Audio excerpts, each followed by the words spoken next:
Only 2 matches left before we crown our 3rd and last Premier League champion of 2015. That's right, get excited, Krakow, and get excited, all of you at home. I was thinking backstage, I know some people are not a big fan of PvP, but it's very interesting if there's a potential that we get a PvP final, and if we do, I wouldn't be surprised if it's because we also have the Legacy of the Void cinematic reveal today. There might be a connection there, so Protoss fans, get excited. But for all of you here, it's about more than that. It's about more than that. There's a certain player, I think I saw him yesterday. I think he was up in the air here on stage yesterday at some point, and we'll get to meet him in a second. Oh, don't get too excited just yet. We gotta wait for him because before he comes onto the stage, I first want to introduce we live in a crazy world where I'm gonna introduce to you the Korean hope of the WCS Premier League. The last Korean standing, ladies and gentlemen, it is ForGG!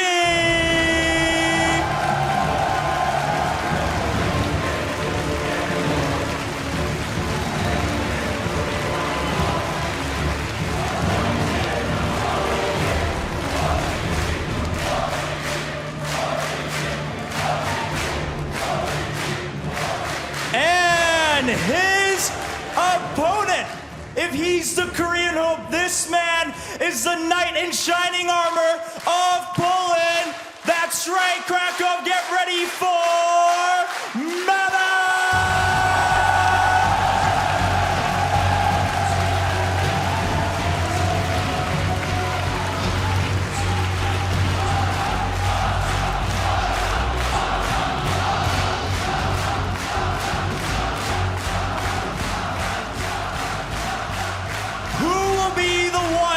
To challenge Little Bo for the crown here at the WCS Season 3 Premier League Finals. It's time to find out, ladies and gentlemen, in semifinal number 2.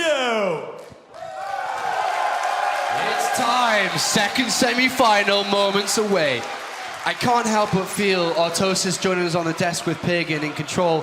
What it feels like to be MaNa on that stage, looking down, everyone screaming your name, knowing that you're fighting for not just yourself, but for everyone else as well. I mean, I think there's obviously a lot of pressure on him. He's probably putting pressure on himself also, but the crowd helped him yesterday. There's no denying that. He looked dead so many times and just came back, fought back, and got to this round of 4. So, you know what? I think that the crowd is going to continue to fuel this man, and I think he is absolutely going to that finals. Yeah, a lot of people would be just breaking down in this situation, but actually MaNa looks so calm. Like, the crowd is really behind him, and that's awesome. But even that, sometimes we were like, oh my God, they all expect me to win. But he seems so calm, and he's gonna need that, because speaking of calmness, someone check ForGG's pulse, because I'm not even entirely sure he's aware of what's happening right now. He's about to play to go to the finals, $30,000, but also a ticket to BlizzCon. And in his way is MaNa. And this is a guy that ForGG has battled against many a time on that ladder. These guys are both very familiar with each other on that European scene. And that's going to play, obviously, a big factor into this series when you know each other inside out. I mean, it's kind of crazy. You think there's so many mind games that go into it, but also if you look at both players' styles, it's like these are both aggressive guys, and I know especially ForGG isn't known to change it up. No matter what he knows about his opponent, he plays the way he wants to play. And I think MaNa, to some extent, is the same sort of guy, but I think he's going to be the one who's going to be looking to exploit ForGG a little bit more. ForGG just wants to get in there. In the round of 16, Artosis, ForGG said, why couldn't I have been drawn against a Protoss in the quarterfinals? And he said that if he did get to the semifinals, this is where he's going to shine. And by the way, I'm not sure if you caught that, the baguette was left in there by Lilbo as a good luck charm for ForGG, obviously being teammates. We'll see if that comes into play. But he gets to play against a Protoss, which he's wanted to do in the playoffs, which hasn't had the chance to yet. I find that interesting because I've never, like, ForGG, fantastic Terran versus Terran, we all know that. His mech versus Zerg, absolutely one of a kind, but I've always felt like his TvP might actually be his Achilles heel. I think historically it definitely has, and in recent times especially, he has had some games where he's looked to be having a bit of trouble in the matchup. Maybe it's one of these moments where as a player he's saying, I want to vindicate that, I want to show I can take it on in such an important moment, but I do think it's his hardest matchup, and I think this does give MaNa a big opportunity to make something happen. I mean, we've been talking about Lilbo trying to get to the global finals from the beginning of the season, if not last season, and he's been saying he wants to go, but so does ForGG. In 2013, mid-20s when it comes to his rank. 2014, same again, mid-20s. Right now, just like Lilbo, he's inside the top 20, but he needs a victory here to actually get that. And that's when you are so close to something, being ripped away from it for 3 years straight is devastating.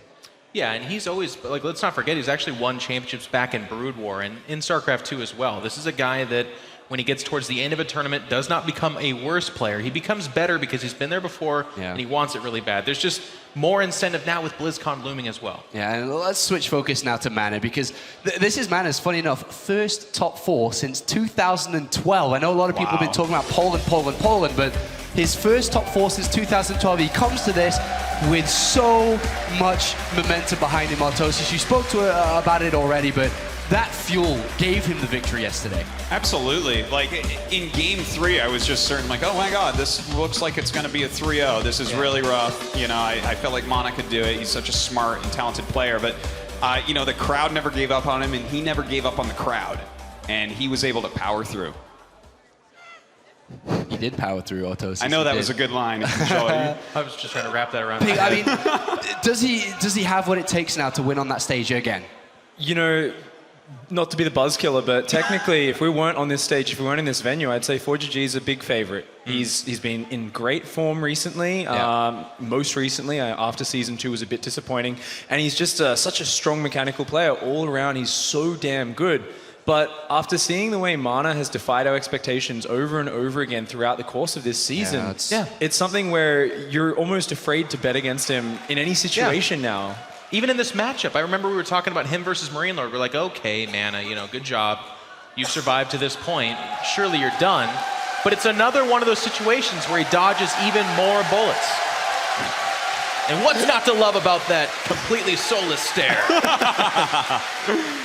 Oh, man. He looks comfortable up there, though. Yeah. That's obviously something that's going to give a lot of confidence to everyone who's rooting for him. Let's take a look at the map pool then. So, obviously, same again. The players get a single veto each, and then we're left with the 5 maps that we're going to be playing on. There are some maps that do favor Terran, likewise do favor Protoss a little bit in this matchup. Talk to us about the map pool here, Artosis. All right, well, I mean, obviously we see Coda and Terraform as the first 2 maps. I think that's pretty important to see how those 2 maps go, because after you get off of those 2, you have 2 of the kind of more crazy maps in Moonlight Madness and Iron Fortress that are going to be like, the games are going to be a little bit more wonky. We might see some all-ins from the disfavored player. So, you know, Coda and Terraform, that's where we got to, like, if MaNa doesn't win Coda, it's a very tough series in my opinion.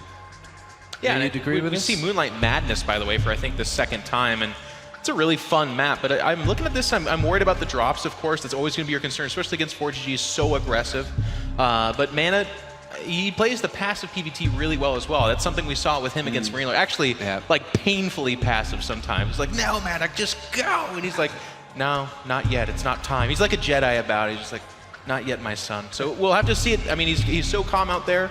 The crowd is behind him, but he's not letting it overtake him. He's not shaking in the booth or anything like that. He looks so good. Well, what is it about the first map then? Let's switch our focus to Coda. Why is this such an important map? Pig, if you can join in with Artosis on this one. Why is it? Well, I think Coda, of course, it's one of the more standard-ish maps, but it's also very important because it's going to be like the map where it sets the pace for the entire series. And of course, if you do look at it, if it gets out of control here, the drops just go crazy. I mean, that position where from out front, the natural, you can kind of dive into the main, dive around the third, creates a lot of spaces there. Yeah, you know, as you were saying in Control, he can play a very good defensive macro game, but if he can't win a defensive macro game on Coda, like, maybe he chooses to cheese here, but I think that that's a fine map to go ahead, slow it down a little bit, see what ForGG is thinking for the series. So I think that that's a good strategy to go in here with. You know, slow it down, play this map defensively and take that first victory, showing that you can play the long game. And that was kind of his game plan, actually, as well, when he went up against Betrayus, right? He tried to go for the slow game, but he's always got the bag of tricks to back it up. And Moonlight Madness being his pick for the third map, I think that's where we're definitely going to see something special. This is a really weird map, and we saw that's what pulled MaNa out through the round of 8. It's what got him here. It was having really clever prepared builds, and I think with the whole night to think about this series, as the set goes on, he's going to show us stranger and more interesting and unique plays. Well, let's hope so. Time for the fun part of the show. It's the predictions time from the experts. Where do they think this one's going? Is it with the Korean or is it with the Polishman? It is split 3-5 in favor of MaNa. You guys are getting better at this. You guys are getting better. But in control, as much as we've started to favor MaNa, and as Pig has mentioned and Autosis has mentioned, the momentum behind him is strong. You've still chosen 4GG. Explain to us why. Well, I've had pretty bad luck with picking, so I feel confident that someone's going to be happy here. I did pick 4GG just because, again, I keep seeing him, and he's playing better and better each series, and I feel like that's a very scary prospect as he's getting closer to the finals.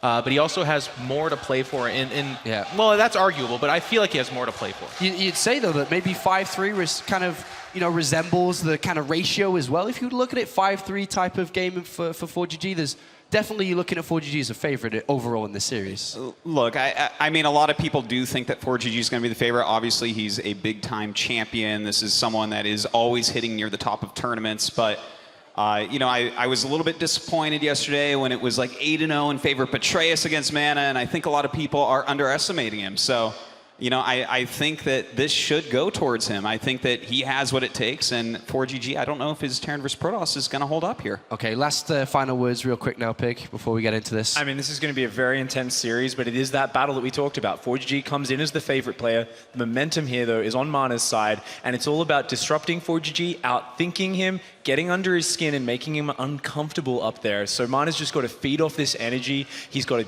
use his brain. He's got to have a smart, prepared builds, and he definitely can. He can make it work, but he's got a hard road ahead of him. We cannot understate how strong 4GG is. Okay, thank you very much, gentlemen. It's time to begin semi-final number 2. Remember, the Legacy of the Void cinematic is just a couple of hours away. Everybody's looking forward to it just as much as semi-final number 2. This is it, Roddy. Two men fighting for two very different things. 4GG on the brink of making it to BlizzCon, and MaNa, well, he's feeding off the energy of this wonderful crowd we've had all weekend. It's going to be an awesome series, Nate. I'm so excited for it. Of course, I'm always excited for Protoss versus Terran, especially with you. And this is one of the best series, one of the coolest series, I think, we are going to cast and have casted in a very, very long time. Two players that have quite a bit of history with each other as well, Nate. But today, it's safe to say that this is the biggest series they've ever played against each other. That's right, competing to go to the grand finals to face off against Lobo here at the end of Season 3 premiere. Only one can move on. We shall now find out as we are loaded into Coda from map number 1 of this best of 5. And in the bottom right position, as the blue Terran player trying to fight for his BlizzCon dreams, he's 4GG!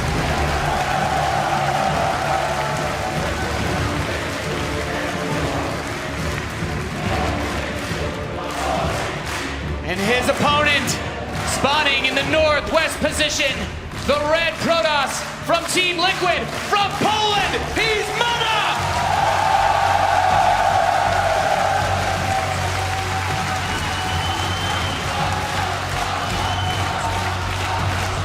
The winner will move on to the grand finals of WCS Premier League Season 3, where Lilbao is waiting. Our first map is going to be Coda, Nate.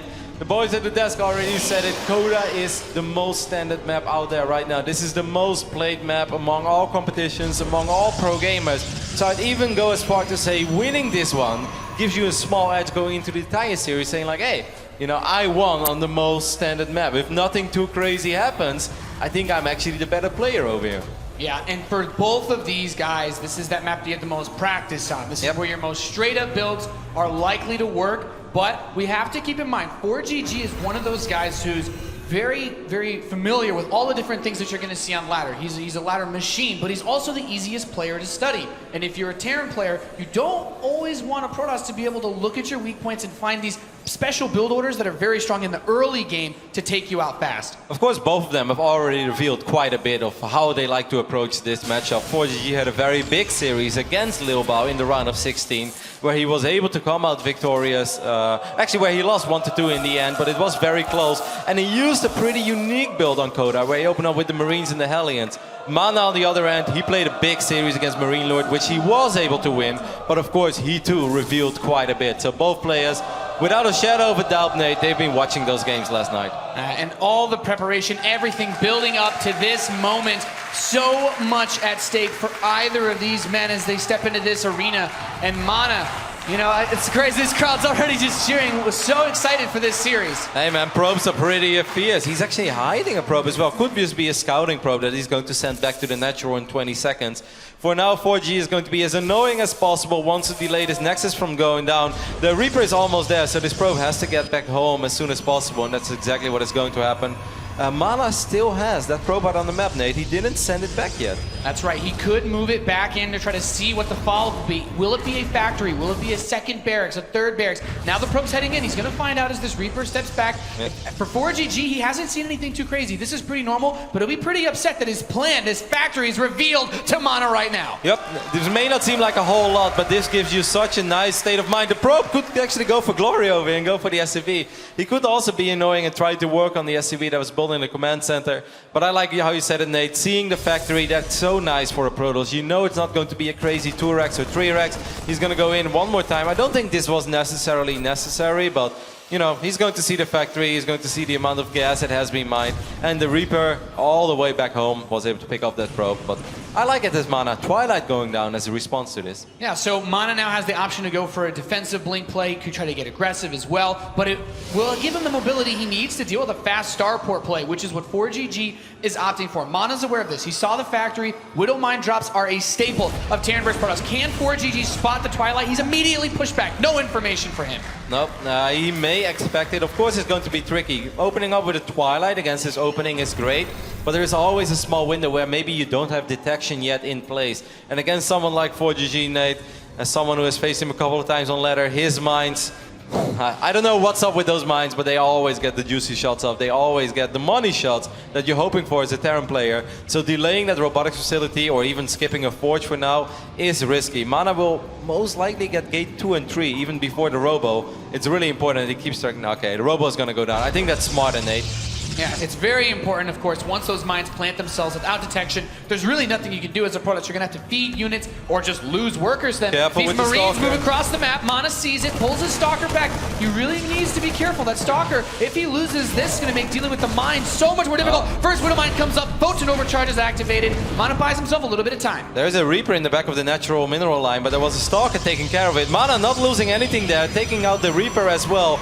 But I think the most important thing there for ForGG is ForGG wanted to activate Photon Overcharge, and that is what happened. So this follow-up, it's still going to be scary and it's still going to be very difficult. So far so good, of course, for MaNa. He didn't lose anything, but using Photon Overcharge, I think that's almost everything that ForGG wanted over there. So the next defense, it's going to be a lot more difficult, because without Photon, Nate, it's a lot more, when you only have 3 or 4 units to work with, you have to be so careful where those Stalkers go. Covering the distance between both bases will be really tough, and now that ForGG has done this, he can attack the natural. The Mothership Core can't actually overcharge again, so he still has the choice of going even to the straight to the main base, even if there was. And now all the Stalkers are in the main. Probes running for their lives. Roddy, he's stepping over towards the back of the natural. They need to run. Stalkers take a big shot from that Widow Mine too. Yep, already getting a couple of probes there. The Observer is still alive, and it's very important that he keeps this Observer alive. That one Widow Mine splashed over all the Stalkers. MaNa has to stay on top of his control, but ends up losing one Stalker already. Blink has finished up though, Nate. So 1 or 2 more Warpins, and I think MaNa should be good, but he can't lose more workers. Now this is so stressful. The Mothership Core is a mile away. MaNa blinks to the right side, trying to create a little bit of space for him to use those blinks. And there's a Widow Mine in his natural mineral line, so he's not able to mine off of either of his bases. MaNa's completely broken this position. Yeah, he's losing so much already. Good micro there by ForGG as well. Picking up those Marines that are running low on HP. So MaNa's forced to go for the medevac. Eventually MaNa will clean this up, but not before ForGG has created a worker lead for himself. Yeah, ForGG puts himself in a good spot. Even though the workers are even, he has the call down mule ability, which will give him so much more income versus opponent. We see 3 of them land right now, and that gives a big economic edge to the Terran player in this early phase of the game. Yep, and it's also Blink Stalkers. They start falling off a little bit. These are not Stalkers that can be very aggressive anymore. ForGG is going to try to be aggressive one more time. MaNa has no eyes, by the way, on the south side of his main base, which makes defending in general rather tricky. He could go for a Blink here and snipe the Medivac immediately, or make sure that the mines... No! The mines are going to shoot! Both mines are going to burrow. He needs to move the probes away. K loses 2 workers so far. So just 3 probes. That could have been a lot worse, but still, he already lost so many workers in this game. He really needs to be careful with these further drops. And he's losing mining time again, Nate, and especially when you don't have a robotics bay done yet, or you don't have charge to work with.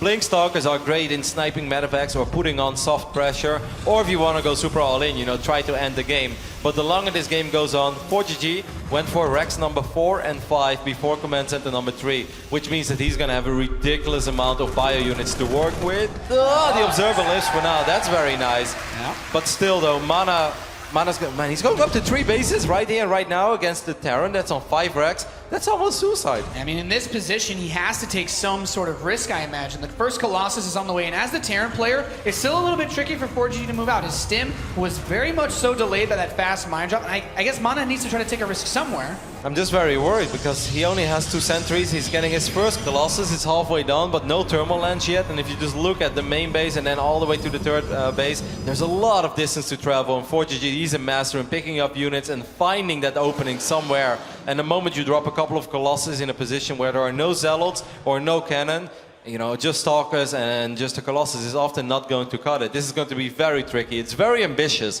what MaNa is doing over here. If he can get away with it, he will be able to recover and stabilize this game, but he sees this massive force moving out for ForGG with only a single Colossus, but that does not have that range upgrade. I'm not entirely sure how he's going to take a big fight.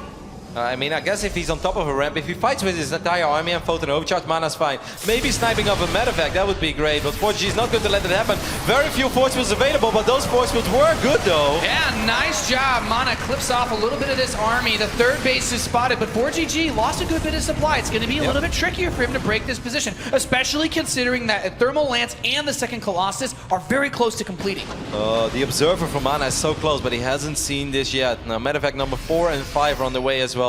These are the scariest moments out there. ForGG is going to find it immediately. He's going to kill the observer. This makes life even more complicated. He's going to pick up these units immediately. MaNa has a few units in position though. Yeah, he needs to get ready. He needs to get down towards the south side of his base. He has 1 Colossus with this force. If he can kill those Medivacs, he can prevent the army from retreating, but they're going to dive in on top of the Colossus. Not able to get it yet. The Warpin's hitting just in time. Also hitting the third base at the same time. MaNa holding both positions at once. Blinks back and takes out a Medivac on the retreat. Wow, that was phenomenal defense. Yeah, that was very good. It couldn't really have gone a whole lot better. ForGG is not done yet though. More bio units are running across the map. He's still working up just 2 bases. So ForGG knows that he needs to find an opening, and he's doing a pretty okay job so far with these Marauders. These mines are going to complicate things as well, so it's very important that cannon finishes up. Yeah, he really needs to get some detection out. There's also that Widow Mine on the right side. If he blinks aggressively, he could lose quite a bit. 2 more Medivacs join that west side here, and what is in position to defend? A good number of Stalkers. He needs to get in position right now. There they go. First blink, not able to pick up one of those Medivacs. There's 1 photon cannon here too, but the Marauders are spreading out behind the mineral line, getting 6-7 probe kills already. This is going to be very risky. The SimCity kind of working against ForGG. Now ForGG didn't unload all of his units, by the way, and MaNa snipes it. Okay, 1 Medivac down. He should be able to pick up the rest of them. His photon overcharge activates. Second Colossus comes home. He still has an army at the third base to defend that. It cleans out a lot of those Terran forces. I think that was pretty damn okay for MaNa there. Yes, he lost 10 workers, but there is still no third command center for ForGG, so his time is starting to run out a little bit. He's going to throw it down now, but that's late. MaNa is up 8 workers. ForGG is engaging again at the third base. We'll see if MaNa has enough units in position. It seems like he has. Kills a Medivac, but 1 mine still getting a little bit of damage done, but you are spot on, Kev. ForGG's push is running out of steam. This third command center is so late, he doesn't have the economy to keep pushing off 5 barracks while getting upgrades, and that's really going to allow these splash damage units to do so much more work. Here comes the next big drop into the main base. 2 of those Medivacs were empty. Keep in mind, Widow Mine's going to burrow. The probes are on the run. He needs to make sure he doesn't take any big shots. actually does a little bit of damage to the Medivac. Stalkers work on it immediately. Not too much left for ForGG. One more Medivac goes down. On the way out, a great pickup for MaNa and ForGG's third command center, only halfway done now, and this is such a good spot to be in. He's rounding out this army, and he hasn't lost any of his Colossi. He has 4 of them on the map. He could be gearing up to go for a big push, and I think ForGG, this third base might not pay off in time to defend it. I mean, it's very risky right now, I think, for MaNa to run across the map, though. The moment he does that, it's going to turn into a base trade, and you don't really want a base trade unless you actually have Storm to defend and stuff like that. I think MaNa is just still in the phase of stabilizing. He's done a damn good job in doing so. Oh, this is going to be a tricky one, though. He really needs some Zealots. ForGG is going to drop on top of the army, I think. Yeah, coming into the third base, 2 Colossi in position, trying to defend a few force fields as well. Widowmine will get snapped up. There's still 2 Colossi trying to target them, but they're pulling back beautifully. The next 2 are coming over from the natural. MaNa is holding so far. Blink's forward. He's going to start to get the medevacs as well. No retreat for this Terran army just yet. Nope, a lot of buy units going down. Of course, 2 Colossus went down as well. I think MaNa can chase there, actually. I'm not sure what he's afraid of. He has way more than ForGG has. He had plenty of Stalkers, perhaps macroing at home a little bit. I think ForGG is gearing for another drop into the main base as well, but he doesn't really have anything there. That's 2 Marauders, Nate. Yeah, it's very, very weak in force. ForGG just now starting to get a few more upgrades as MaNa finishes his +1 attack. Those Widowmines, though, doing quite a bit of work here as they grabs another Stalker at that third. That's a good drop. Photon Overcharge being activated in the main just for 2 Marauders. I think that ForGG is quite happy with that.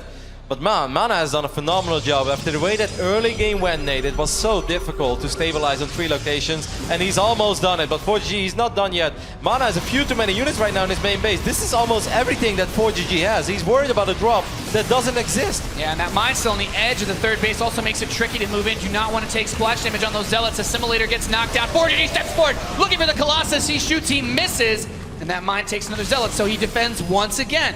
Templar Archives going down, and of course we all know the moment that Protoss gets both Colossus and High Templars on the field, a couple of Archons in the mix, a few Storms available, feedback makes life a lot easier against medevac drops. So MaNa right now, he's just like, I'm just gonna keep on defending. He's working off 2 forges as well. Upgrades are dead even, but MaNa can probably spend quite a bit of Chrono Boost on these forges. He's throwing up a few more cannons. He's setting himself up in an extremely defensive position, and ForGG is still trying to break him, but so far MaNa is not crumbling. And you can see through the eyes of a Protoss trying to deal with all of these Terran drop plays, sees the scan, realizes, okay, here comes the next mid-force, there's the drop into the main base, and MaNa trying to focus fire down those medevacs with his Stalkers as the Colossi target fire down the Widowmines. He's prevented him from cementing a position, focuses down 1, focuses down a second medevac, and he'll clean up this drop in the main with ease. Yeah, that was a horrible trade there for ForGG. The Cybercore may go down, but MaNa got so many expensive units there, and he got so many bio units as well. ForGG is going to try his luck over here, but I think that MaNa should have enough with a couple of Zealots, Colossus, Stalkers, and Overcharge. Yeah, both Colossi still alive. First one does get knocked down, those Marauders focusing them. He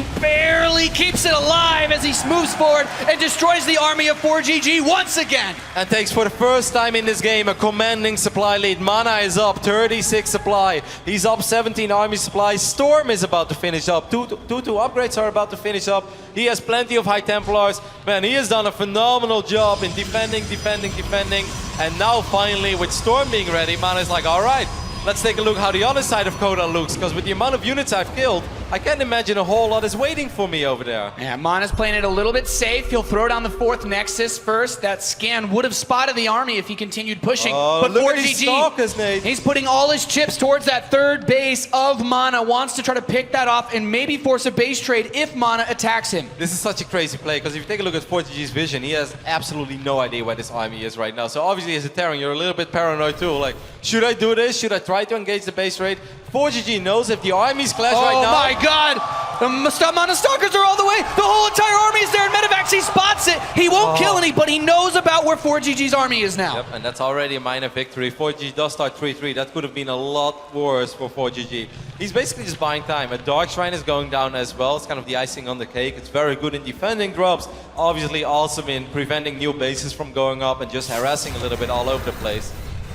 Yeah, I really like this position as he starts to get charged now. Protoss on 4 bases with all of these warp gates that he's added on. 13 at the moment will give him the power to reinforce with such ferocity. And now he's getting up outside of that natural third base choke point of ForGG. This could be the big moment. ForGG's unloaded most of his army in the northeast side. He sees this army with the scan. He needs to be so careful. Oh, these medevacs are flying over the Stalkers, Nate.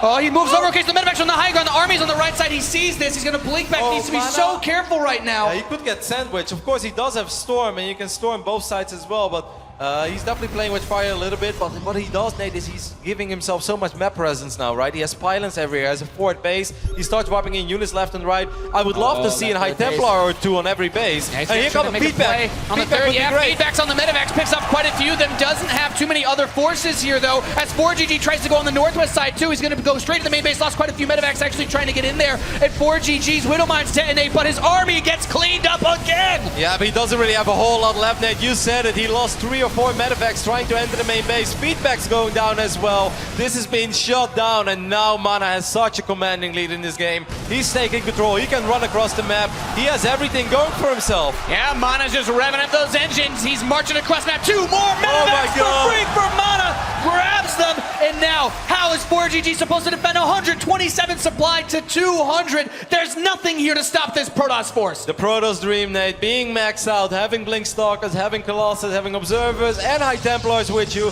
against a Terran that doesn't have Ghosts. Something very, very strange has to happen for MaNa not to pick up game number 1. Yeah, this army does not look stoppable, Roddy. He checks for the 4th base, like, wow, you've really played on low econ this game, and ForGG drops possibly his last mules of map number 1. The 3rd command center is under fire. SCVs running wild as MaNa knocks down this expansion and cuts off all the economy of ForGG. Yep, a couple of Widowmines. Actually, most of them just shoot at a few Zealots. That's not bad at all for MaNa, because he has so many more Zealots. He still has his Observer alive as well. ForGG again, he's going for the base trade, but there are High Templars. It's very important that MaNa right now doesn't make any aggressive warpins. Don't try to get yourself in a position where you're broke. Defensive DTs, Roddy, slicing this army apart for MaNa as ForGG runs into the storms. The aggressive blink on top of this force, and there's nothing left for the Terran player. Down to 80 supply. GG! MaNa takes game number 1. Wow, and in what style did he take game number 1, Nate? It wasn't even a flawless start. He didn't even take 0 damage from those mines or something. But like you said, he took a risk by going up to 3 bases when he did. And I don't know how he did it, man. He defended everywhere. The main, the natural, the 3rd base. He had very few observers out on the map. One of them even got sniped. But somehow, some way, his Stalkers and Colossus, he always had a perfect mix of how much to send to the west and how much to send to the east. Yeah, it was an absolutely beautifully played game by MaNa, perfectly splitting his forces between all of his bases. And you see our wonderful crowd here going wild as the poll picks up game 1. And we said it, man, it's Coda, and it must feel so good to win on Coda, because Coda is just a very fair, straight-up map.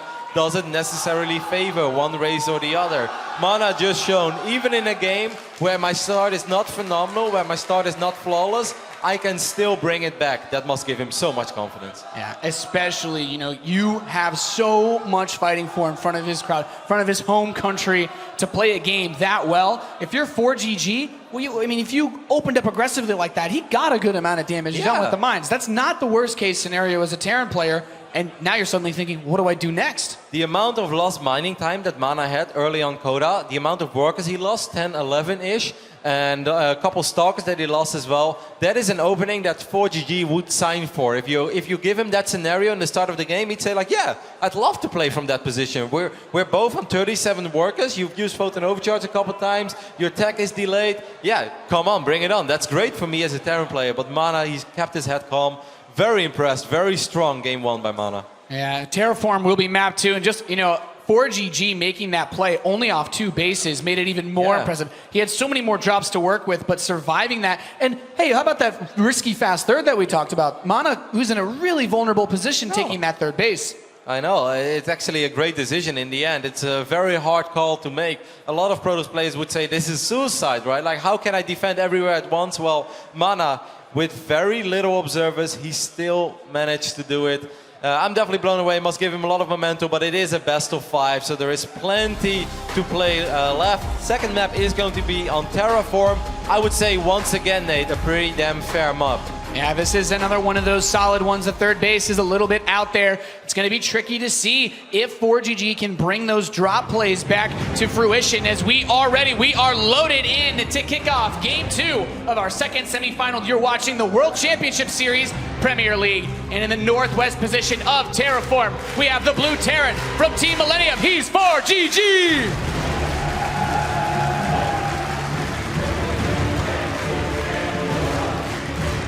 And his opponent In the southeast position, the Polish Protoss player from Team Liquid. Give a cheer for MaNa!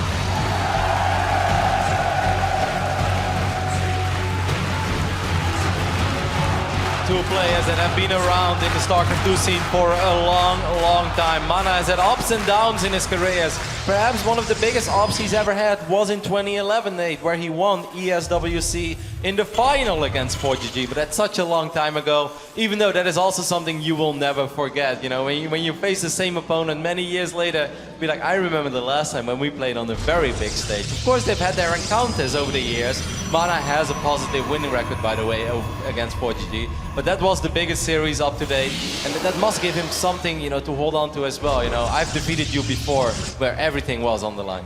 Yeah, it's just crazy to think with so much at stake, ForGG winning this series would put him in a spot where he could manage to qualify for the global finals at BlizzCon. MaNa playing in front of his home country, he's got a little bit of a rougher time in that department, but still, this is just so much, and $30,000 too, nothing to scoff at. No, not at all. And I like how you said for ForGG, the BlizzCon dream is still so alive. And who could have thought that, Nate? After his Season 2 performance where he lost in the round of 16 and we were all a little bit critical of ForGG, he bounced back and he had a very tough group as well in the round of 16. Lil Bao and Jaedong. Most people actually thought that Jaedong was going to be able to take him out. As ForGG, we kind of thought, you know, he's not the same ForGG anymore. Well, he proved us wrong. He played phenomenal in the quarterfinals against Bolt.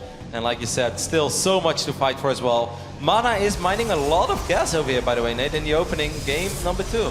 Yeah, there's no probe out on the map, so we won't have any proxy shenanigans, but you're right, it's going to open up the possibility for him to move into whatever tech path he wants a little bit faster. And for ForGG, it's just another standard Reaper opening, but he's mining a lot of gas, so we might see another mine drop too. Well, he has seen this. ForGG has seen, of course, the same thing as we have, and he's probably a little bit confused. He's like, what are you going to do with all that gas? You know, there's a Mothership Core out. Soon he's going to see that there is a Stalker as well.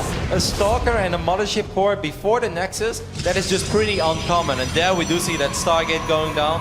And I'm very curious to see what he's going to follow it up with. ForGG already thrown down a bunker, by the way. I'm a little bit worried. Yeah, I mean, Can't blame him.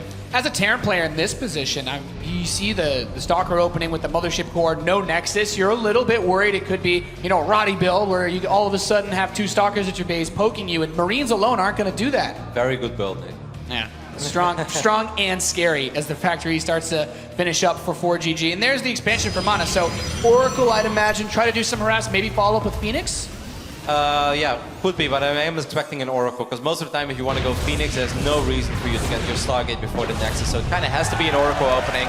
Reaper gets killed, and that's very nice. Of course, it's very hard for a Reaper to get the scouting done on Terraform because of this pylon that our awesome dedicated observer Funka is showing us. The Reaper has to go via the main entrance, and with the Stalker and a Mothership Core, there's just no way that Reaper is going to see what it wants to see. But of course, ForGG probably has a good idea. It could be a Twilight, it could be Blink Stalkers, it could be a Dark Shrine, but it could also be a Stargate, and that's still very common.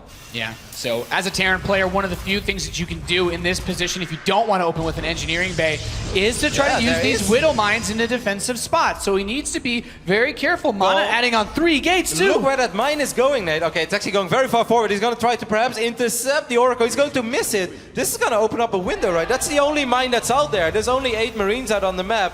Let's see if MaNa's going to be able to find the sweet spot here and pick off a couple of SCVs. ForGG has read this so far as a Blink Stalker build, Nate.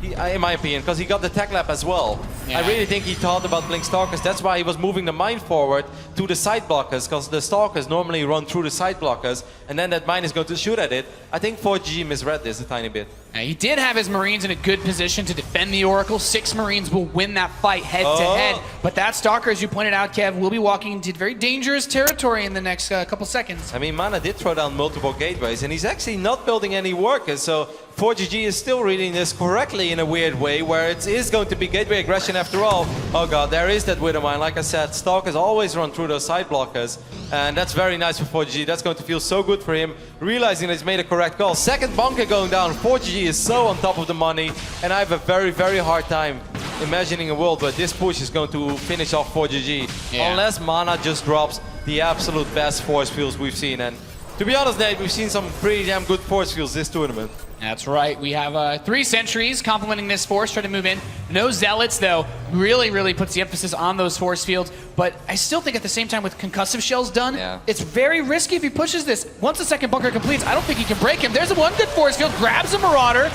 Still, though, he cut a lot of economy to do this. One Stalker starts taking a lot of damage immediately. A couple of these Stalkers are going to fall. Oracle's coming in, though, to pick up a couple of the SCVs, but good focus fire by ForGG, and there is no way ForGG is going to die over here. Yeah, MaNa immediately begins chrono boosting probes out, and as a Terran player, you are feeling fantastic. He's ahead in workers, and with the mules, he's mining a lot more resources in this position. The big question now becomes, how does he move forward? His stim is a bit late because he went for concussive shell, and he doesn't actually have a starport, so drops are out of the question for now. The time is not the enemy, though, because the Protoss is stuck on Gateway and Stargate tag. There is no robotics facility, there is no Twilight console there. Excellent game sense by ForGG. MaNa, he was probably hoping for ForGG to go for a very similar build to what we saw in game number 1, where he opened up Reaper, went Widow Mines and tried to fly them to the other side of the map, or Marine Widow Mines, and then the build that MaNa is going for is actually extremely powerful, because ForGG has very few forces at home, because he invests in a starport, he invests in a medevac. This time ForGG didn't do that. That's why he had so many bio units, and that's why he made it look easy.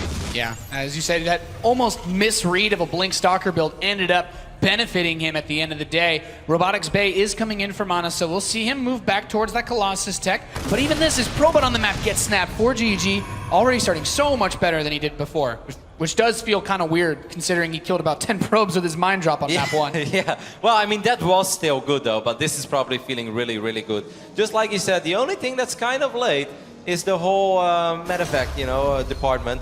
He doesn't have a single medevac out yet on the map. The first 2 are in production. So MaNa is able to buy a little bit of time for himself. If I'm MaNa right here, Nate, I'm gonna stay in 2 bases for a long time. I thought that was the right idea on Coda, but he ignored it, and that was a brilliant call. But this time, with the tech structures that he has down right now, with the Colossus and the Phoenix he's aiming for, I'd even say go double forts on 2 bases. Why not, right? Yeah, he does need to pick a strategy that will allow him to defend against this massive economic advantage that ForGG's had. The Oracle's going to run out, keep it its eyes. Yeah, Revelation tags those medevacs. This is really nice for MaNa. When you consider the resource investments he's made, this is really going to allow him to spot and defend these drops more when he doesn't have as many forces as he'd like. Yep, he of course has those Phoenixes. What MaNa is hoping for is ForGG is going to burrow this mine to prevent one probe from sneaking up and going up to 3 bases. What MaNa is hoping for is an overcommitment over here by ForGG. If MaNa has 1 Colossus, a few Zealots and Sentries, with the Phoenixes, he's going to be able to take care of these 2 medevacs. If ForGG picks up all his units, they are kind of committed. But this is so smart, by the way, for ForGG. He's going to work on these pylons and perhaps even a gateway from the low ground. Wow, unpowering 3 gateways of MaNa, and he can even start to pick these up. Brilliant. And he has to, he does have to be careful of the Phoenix to get these medevacs. The Colossus is coming over as well, so limiting the retreat path. Force field sees Marines in, but there's the Phoenix. He's just going to go right into the main base. Sick focus fight there by ForGG, man. He got 2 out of 3 Phoenixes immediately. The 4th Phoenix is out on the map right now, but ForGG couldn't have done that any better. On powering those gates, sniping the Phoenixes, that was some really high-level play. Yeah, ForGG stepping up, killing a few Stalkers too. Even though he's boxed into the main base, if he lifts up, the Phoenix can chase, but even that loads into the full health medevac. This allows him to move away and unload those forces and run. Absolutely phenomenal trade. He's in the natural as well. He's hitting from the south, hitting from the north, Nate. He's everywhere. Yeah, he's hitting from the north and the south, going into the natural mineral line, and here come the Colossi. Tries to pick one off, not able to get it. Lifts up the Marauder though, so he buys himself some time, but ForGG has the 3rd base now. It's complete, and with that, it's going to get even more difficult. Drop coming back to the main. That's so sick as well. ForGG unloads on top of that mine, and that mine killed the Phoenix. ForGG is actually playing pretty much a flawless game here on Terraform. Take a look at units lost resource tab. It's 1800 against 3200. That's ridiculous for a Terran versus Protoss. Yeah, he's been very cost effective in this game, and as we saw in the last map, ForGG has some non-stop aggressive tendencies, and if you can't get that 3rd base, you can't afford to get all those Stalkers spread out, you're in a world of pain. ForGG is definitely the type of Terran that if things start going well for him, he's gonna drive his Protoss opponent insane, man. We were joking here across the desk, but us commentators, we're about 0-26 against ForGG because he always gets ahead against us, and he's a beast. The moment you give him a little bit of wiggle room, you give him some room to play and get his build going. He's just everywhere at once. MaNa's gonna try to stabilize here, but he took so much damage, Nate. I don't know what he's supposed to do. Yeah, definitely don't want to let him get in his zone. The Phoenix come out here, and there's a lot of units in position for MaNa. Grabs one full medevac prior to them depositing, but there's just so much here for ForGG. Fulton Overcharge gets activated. He steps forward. He's trying to pick off these forces. The Colossi are here, though, and with these Phoenix, he's actually getting a lot of work done to this Terran army. Yep, and these mines actually didn't connect with anything. MaNa did a phenomenal job there in defending that, but he's still on 2 bases. ForGG is still preventing MaNa from going up to 3 bases. That annoying Widow Mine is still there that prevents this probe from trying to even drop a Nexus, and MaNa is still very, very blind. So even though MaNa did a great job in deflecting that drop, ForGG is outmining him. ForGG is more than happy to throw away a couple units here and there, because look at his income, Nate. 1800 minerals a minute. He's outmining him in the gas department as well. I like the way that ForGG is playing this game. MaNa's just moving out across the map, man. This massive army with 4 Colossi. It's powerful, but it's going to be really difficult for him to actually take this fight. It is definitely going to be difficult, but one thing, those fortunes are good. Medevac's going down. There are no Vikings on the map, Nate. ForGG is going to work on these rocks. MaNa has to be very careful. Poor mine. He killed his own mine. Well, we know about friendly fire off mines, but not in that regard. That's the first for me, Nate. I love the way he positioned them, though. He's saying if you try to charge through this choke point, you will also get hit by these Widow Mines. Taking out one of the Phoenix, too, as Vikings are coming out 4 at a time now. There's a clock on this for MaNa. Yep, MaNa has to go pretty much immediately. It's so difficult, though, because he knows that ForGG is setting himself up in a beautiful concave there. He's going to spread out all those bio units, and as a Protoss, you just can't run through that little choke point. These mines, Nate. Oh, okay, he's going to spot it in time. That could have been very, very ugly, especially if the observer was out of position. But that Viking count, there's a world of difference between 0 or 6 Vikings already. This Colossus count, though, that's ridiculous. 5 Colossus against 6 Vikings. That's normally a dream scenario, but still, ForGG is ahead in army supply. He's ahead when it comes to economy. Every second is a second that's good for ForGG.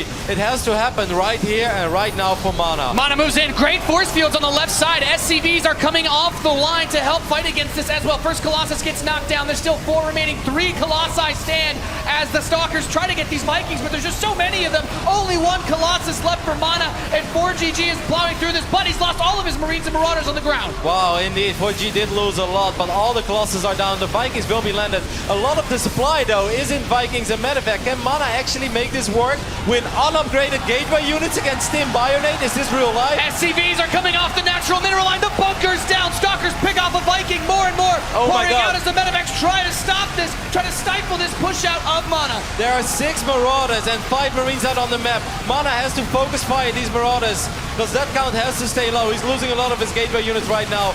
Bio units are so effective against Zealots without charge and Stalkers without blink. Yeah, these Marines and Marauders can kite this army all day as MaNa put up such a good fight here in map 2, but that Widow Mine even grabbing the last of his forces out on the map, and as a 2-base Protoss, those mines are still blocking his other bases. I don't know if he can do it. Well, that got very close, actually. There was a moment where all that ForGG had in non-Vikings or Medevacs was 4 Marauders, and if those Marauders would have started dying one by one, it could have got very, very ugly. But ForGG did a really good job in protecting those Marauders. Then he got up to 6 Marauders and 5 Marines, and that just changes everything. That's suddenly a whole lot more firepower to deal with slow Zealots. As a Terran player, when you know the Protoss is stuck on 2, oh my goodness! Wow. That hurts. Yep. That hurts my Protoss hard, Nate. When you know the Protoss has that economy, it's okay to throw your SCVs away because they're not building that much after an attack like that. ForGG is incredibly effective with his mines, man. He just puts them in the weirdest spots and you just don't expect it. That's why in the round of 16, I thought that game on Coda, Lilbal did a phenomenal job in somehow, some way, always having observers. Because ForGG, he's very active about killing observers as well. I think that's his #1 pleasure in this matchup, just killing observers and letting his mines do the dirty work. It does feel good to blind the Protoss, Roddy, and that just makes it so much more difficult, especially with all the forces he's had running around. And this next Widow Mine could even possibly pick off a few more of his units. This is going to hurt so much. I mean, MaNa is learning a lot from this, though. This is not even a bad experience right now, because it's safe to say this game on Terraform, there is no way that MaNa's going to win with this army, but he learned a very valuable lesson. He's going to be a lot more worried of the mines as this series continues forward. ForGG pushing through this choke point, crushes that army, and GG is called. We've got a tied series here, 1-1. Yeah, ForGG playing an absolutely awesome game here. on Terraform, man. From start to finish, Nate, I loved it all. He saw so little, it's hard to scout on Terraform, but he made the correct calls. He threw down that bunker, threw down the second bunker, delayed the starport. That is the biggest, the biggest moment of all of them. Doing that allowed him to get a few more units out there, and he was just not going to die against the silly Oracle into gateway push. Yeah, relative to all standard builds, ForGG made a very unusual choice in terms of the way he set himself up, and that was based on what he scouted. He's a very intelligent player with the amount of games that he plays every day. You see everything. Yep. And him, he's got all these different plans lined out. Like, you know, it's like, okay, well, barracks are going to help me a lot more than medevacs at this point. Yeah, but I can't really emphasize on how impressive that truly is, because we see everything, and Nate, as a Terran player yourself, if you saw what MaNa was doing, you couldn't have done anything better than what ForGG was doing. Maybe the only thing is he had that tech lab very early on. I think he was a tiny bit worried about maybe Blink Stalkers, but of course the tech lab also allowed him to build Marauders very quickly, and Marauders are always good against gateway pushes. Whether Stalkers have Blink or not, Marauders are awesome. Concussive Shells are great. He just made all the correct calls without a single scan, without the Reaper getting into the main base. That's just crazy game sense, man. Yeah, and we are going to be playing the next map on Moonlight Madness, Roddy. This is not a map we have seen a whole lot of. I'm just hyped for this map alone right now. I'm pretty sure this is the first time the entire week here that we've been in Poland. 4 groups of the round of 16 and the quarterfinals and the semifinals. This is the very first time we see Moonlight Madness. Nate, why is this the first time we see Moonlight Madness? Well, if you're a Protoss player especially, I can imagine you having nightmares about all the different places that a Terran player can drop you. You have rocks in the back, you have rocks in your main base, and there's so many different ways that you can be afflicted with that highly aggressive playstyle. And we've even seen Protoss players do weird stuff against Terran on this map. In general, what marks a great Terran map is, of course, if there is dead airspace behind the main, behind the north of the natural or whatever. Any place that medevacs can just chill and wait for the Protoss to move out, that is a good Terran map. But this is also, it's an okay Protoss map, especially for a couple of those strong 2-base pushes, Nate. And there are a lot of places for very dirty pylons to go down, which also makes it a map that can be very tricky for a Terran to play. Yeah, and it'll be so exciting to see how they play this map that we never really see here in the World Championship Series. It's Game 3, and we are getting ready. We are loaded into Moonlight Madness in the bottom left position, spawning as the blue Terran from Team Millennium. He's ForGG.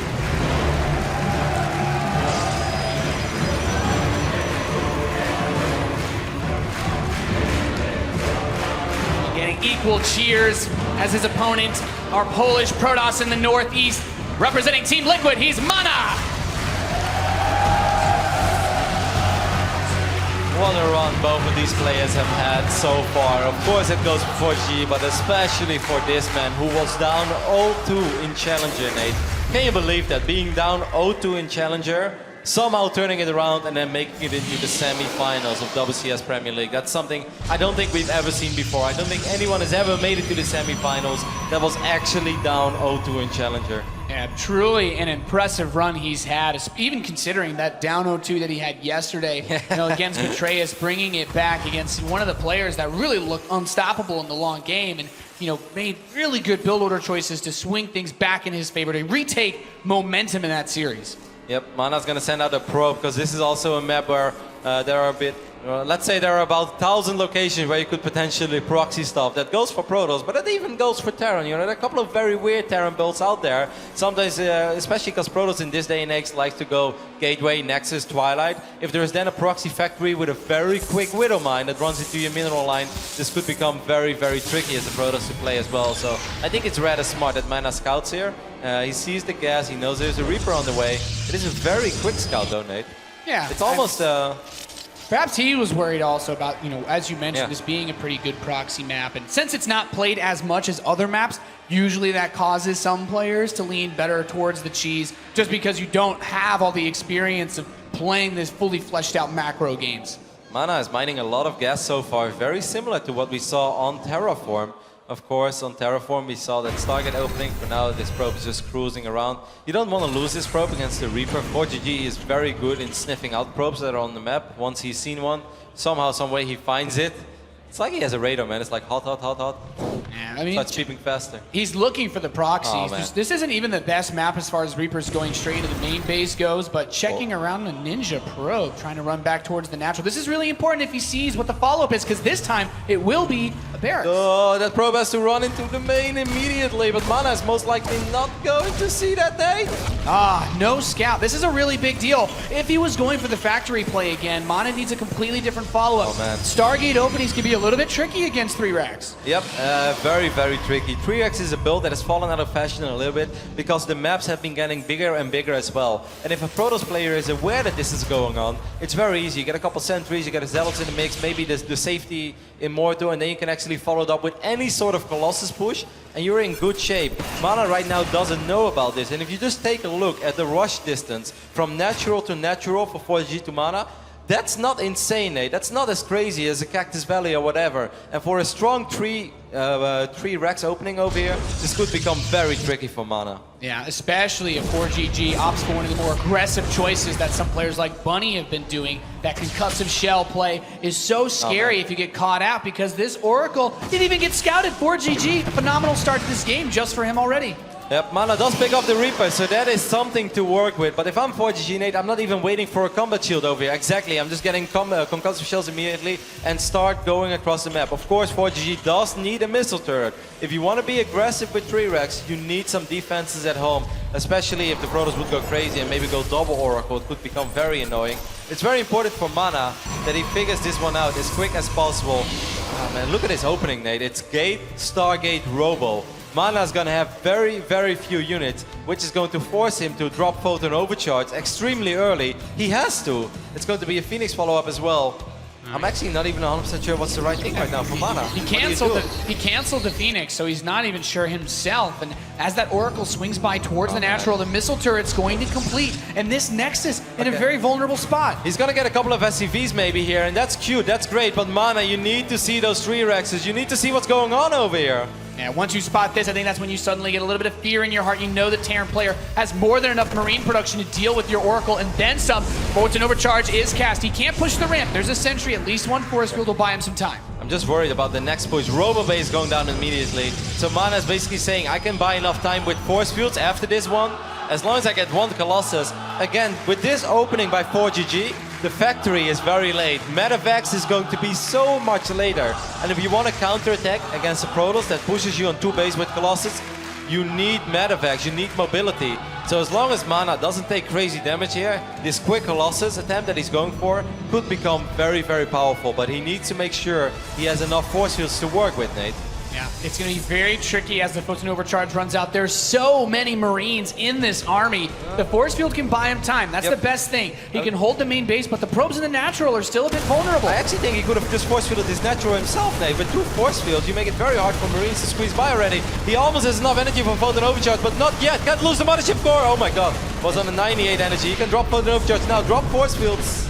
He needs to be very careful. Every bit of energy on these sentries is so valuable as that Terran army is pushed back. Trades away 6 probes for his life. Not bad. I don't we have mind a Colossus on the way. Yeah, exactly. I don't mind it all that much. As MaNa has his first Colossus on the way, he's still only on 1 gateway. I really think that could have been worse. That could have been more ugly. We said it already, Nate. That starport is very late. Normally, as a Protoss player, your first Colossus is out while the starport is not even done yet. It's like, well, yeah. I love that. It's a nice spot to be in as these Marines are so squishy, so vulnerable to the Colossus splash, especially without combat shields. If he stims once without medevacs, his army's going to die real fast. He has to be careful, as long as MaNa takes care of his Colossus, of course, because the Colossus is the only unit here that deals damage. He needs to make sure that he's on top of his Colossus micro. It's a little bit exposed. Force fields go down. He's going to go for the defensive force fields. I wouldn't have mind letting in a couple of units here and there, you know, just cutting them off and get a couple of guaranteed kills, but I guess you'd rather be safe than sorry. Important things to note, ForGG is still just set up off of 2 bases. No sign of a 3rd command center yet. He has SCVs positioned to possibly add on more Rex. No, he's just going to go for another starport. This could be like an SCV pull style. All could be it, Nate, but he could also just be very, very worried about the 2 base all in from MaNa, knowing how late this Colossus is, or excuse me, how late his starport was, and how early the Colossus is. If you have no Vikings, it becomes extremely tricky to defend against a big Colossus push. So I think that ForGG is just making a correct call over here and saying, I want to get Vikings out ASAP. Yeah, nice use of Revelation, keeping tabs on the Terran army in case he were to try to use any drops to use misdirection and get around him. But Twilight Council follow up, he's going to get Blink, and MaNa's just taking it nice and slow. I really like that he's kept this Oracle alive, even if it wasn't able to kill SCVs. No, that's very important. Dropping Revelation, knowing where these bio units are, just makes your life so much easier. MaNa is going for 3 bases over here, and that indeed could force ForGG into the SCV pool scenario. Now this is going to be very interesting as ForGG has 4 Vikings being built at a time. He still has not added on any extra infrastructure for expanding. He hasn't taken an armory, he hasn't added a 3rd command center. He's just going to keep piling on Vikings and might be looking for a killing blow soon. Yep, let's not forget that even though ForGG opened up with a lot of bio units, he kept all of them alive, as Funka is showing right now. 67 army supply already, Nate. Colossus are phenomenal against his army at the moment, but he didn't really lose a whole lot. ForGG's push is going to be very, very scary. And for MaNa, it's so important that he finds that 2nd Stargate. He's going to see there's no 3 bases over here, and that should already give him a small red alert sign. But he needs to verify that ForGG is actually on double starport already, super early. This was like 10-minute double starport. That's uncommon. Yeah, he really needs to get that blink out. That's going to be so instrumental in positioning against those Vikings to keep the Colossi alive so they can barbecue that Terran army. And even force fields, man. It's very important that MaNa has plenty of force fields to keep these bio units at bay. When those Vikings fly in, you want to only fight the Vikings. You want to send your Colossus back as far as possible, and you want your Stalkers to kill those Vikings. That's what you want right now. MaNa's Oracle is going to fly into the main base. And this is, I think, the first time he's going to see this Viking fleet. No, he's not going to see it yet, but perhaps he just knows already, Nate. Yeah, here come the SCVs. ForGG is looking to end this game right here, right now. Possibly moving up 2-1 in this best of 5. He's putting everything on the line right here, right now. There's the revelation. He knows where the bio is. He'll also see the SCVs as they come up too because of this. Yeah, well, there's still a couple of units out of position. Actually, all of the units from MaNa are at the 3rd base. This is terrible, Nate. MaNa's not aware of this yet. I think now he suddenly realizes that, hey, this is very scary. Force fields go down. He's going to sacrifice the entire low ground. Well, if he kills all the Vikings, this might be okay. 1 Colossus goes down, 2nd Colossus doesn't fall yet, even though 2 of them are very low on HP. Yeah, he's starting to get some hits on these low ground forces with the Colossi. The Viking count has been trimmed significantly, but he's lost that natural expansion. He's running out of energy. He can't force field this army away. If these bio units enter the main base, then it's pretty much all over. He needs something. He's going to warp in the Templar Archives. I'm not sure if he cancelled it, so maybe we're going to see an Archon or 2, but I would really love to see force fields. Actually, he lost a lot there. Also losing +2 armor does give him a few extra resources to work with. Of course, this is super all-in for ForGG, but he hasn't lost a whole lot yet, Nate. Yeah, he's warping in Archons right now as we speak. Another Colossus is on the way. He has to kill this army if he wants to win the game. Here he comes up the ramp. He's charging him right here, right now. First Colossus is dead. 2nd one stepping back as the Archons arrive, and these Vikings can start to land and contribute to this fight. Another force field locks this army. The bio is so weak in this position. Another Colossus. Oh my God! The army's choked up at the ramp. He's pushing it back. He's cleaned up the army. MaNa holds. Big Daddy Colossus shows up in time. MaNa does hold for now. He lost a lot of workers though. We can see it, 21 workers, and mules are fantastic, but MaNa stays alive. And I must say, compliments there to ForGG as well, Nate, for knowing when to back off. Because I think unless a Terra player there would push the issue, would end up losing their Vikings, would end up losing these low HP units, and then suddenly Protoss is in a pretty okay shape. But ForGG, the experienced veteran Terran that he is, he's like, whoa, a Colossus? Archons? Okay, it's time to get the hell out of here. I did a lot of damage. Time to recollect myself. Yeah, those Archons were so important in pushing that back. You cannot fight those with SCVs, especially since the medevacs had all either died or run out of energy. He couldn't heal any of those forces. They were all in the orange health, and that really allowed him to cleave through that army so much faster than normal. Yep, ForGG is mining a lot of minerals. He's not mining any gas anymore because he had so much banked up. Putting everything in minerals. He's going to try his luck one more time. Vikings a little bit exposed. Stalkers with a forward blink. That'd be a bit risky. Does not want to get tagged by those concussive shells with that blink on cooldown. And ForGG's army is going to chase him to push him back. Keep in mind, though, I do believe he still has those rocks to buy him a little bit of time. So he's not super worried about running those stalkers around. No photon overcharge, by the way, Nate. And I actually think when armies are this small in perspective, you know, around 70-ish supply, I think photon overcharge is a pretty damn big deal. There are very few zealots in this mix as well, while the Marauder count is at 14. Of course, Archons are great, but if those 2 Archons fall, the rest of the army of MaNa is made out of paper.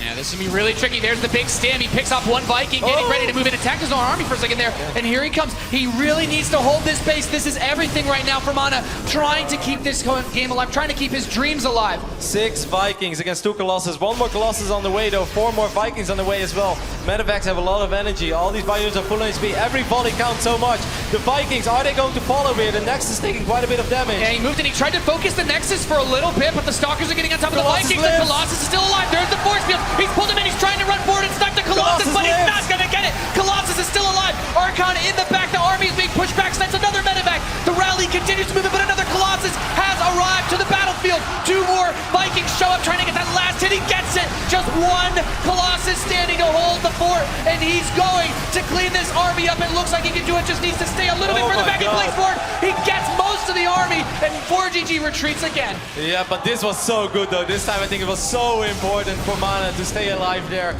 and he did stay alive. He still has his Templar Archives as well. He can always get another Archon or 2.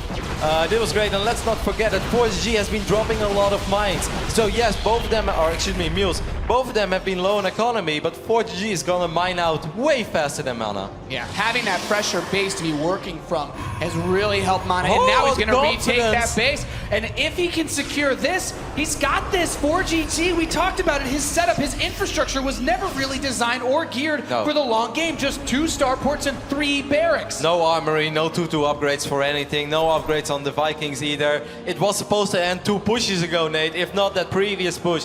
Every single time MaNa survives, he gets so much stronger.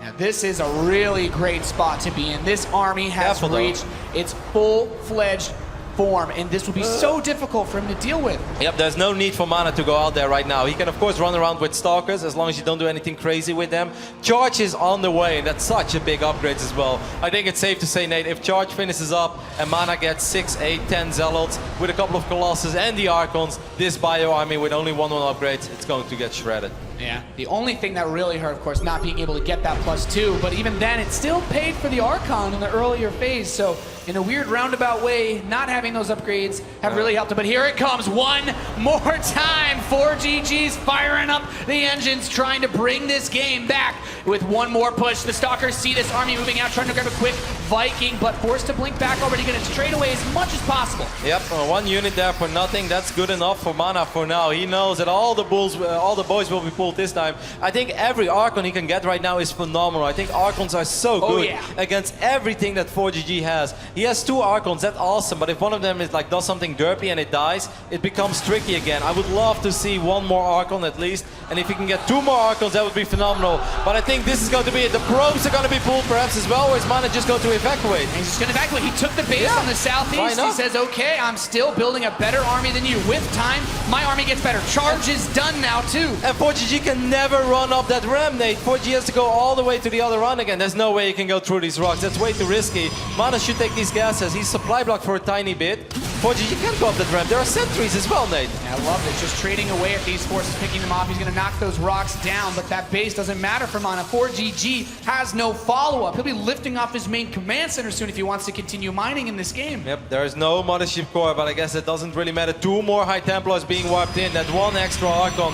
I love it. I think this is looking absolutely phenomenal for MaNa. Whenever you have Charge, when you have Archons, you have Sentries and Colossus, you should be able to take care of Bio without Ghost. Yeah, and he's going to move right in on this army. The Colossi get taken down, though. ForGG getting a bit of a good position. He's got a lot of army still left. That Zealot count getting shredded very quickly. He's got most of the SCVs dead, though. He's holding this high ground position. Very few medevacs remaining, Nate, and these Archons are still alive, and this is a very Marauder-heavy army, and these Marauders going to have a very hard time taking out these Archons. And look at those 3 Anchor Immortals as well, man. They're going to have a good time.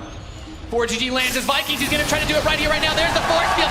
Locks in that army, pulling it back. Once again, if you want to attack, you have to commit all the way. And ForGG, he just can't get a good position on this army. No, but let's not forget, ForGG is barely mining. Every second that goes by, MaNa has 2 bases up and running, or well, the first one is pretty much mined out, but still getting gas from it, a few minerals here and there.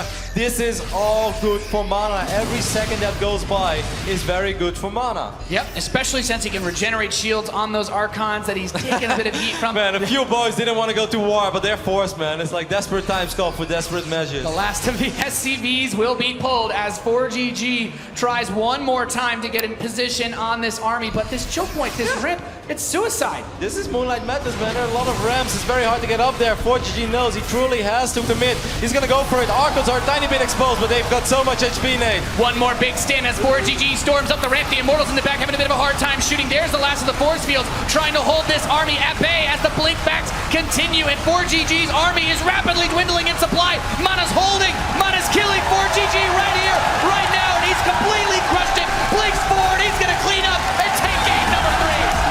What a game on Moonlight Madness. Definitely not easy, but great crisis management there from by MaNa from start to finish. Was up against a very rough build, I think, with his build, but just did almost everything right. Only losing 6 probes in the beginning. That first hold against the Vikings, that second hold near the third base, you know, losing the natural, taking the third, losing the third, going back to your natural. What a game. Such hard, difficult choices to make for MaNa, but playing that as well as you possibly could. And really, we talk about this again, an opening where MaNa was in a little bit of a tricky spot. He didn't get any damage done. He lost probes, but still managed to bring it back when it counted most. Up 2-1 right now against ForGG. These two players, they know, you know, they've played against each other before with a lot on the line, but never in the semi-final of WCS Premier League. The next map is going to be played on Iron Fortress. It's a pretty friendly map out there for Terran. So I think ForGG is probably looking at this like, well, I expected myself to win Iron Fortress in the start of the series. Yeah, this will be another scary map for dealing with those drops as Terran players. Wow. I mean, I would say I like this map a lot. I mean, we've seen a lot of two-base play from Protosses as they prepared for it, but still, it's such an important series. There's still so much on the line for both of these guys. I'm actually a little bit surprised, man. 11 against 6 in favor of Protoss. That's not something I would have expected here on the Iron Fortress. Perhaps something that MaNa can put some extra confidence out of, but does this man really need more confidence, man? He has this fantastic audience cheering for him throughout this entire tournament already, and he just does not die. It doesn't matter what position you put him in. It doesn't matter which round of the tournament he's been in. He just keeps fighting back. Yeah. For MaNa being able to play on a stage like this, taking in the energy of all his fans, this must be... This is an experience of a lifetime, Roddy, and if he takes this map, if he wins this game right here, this place is going to bring the roof down. Yeah, I know. I'm almost sad that I'm not sitting downstairs now, Nate, between all these awesome fans. But we are getting ready to hop into game number 4. He's not there just yet. ForGG has also shown us great things throughout this series already, especially on Terraform, man. The ForGG we saw on Terraform, if he brings the same level of play here on Iron Fortress, there is a very big chance we'll be heading to game number 5. Yeah, this is it. We are loading into the 4th map in this best of 5. It is a 2-1 advantage right now for our Polish Protoss player.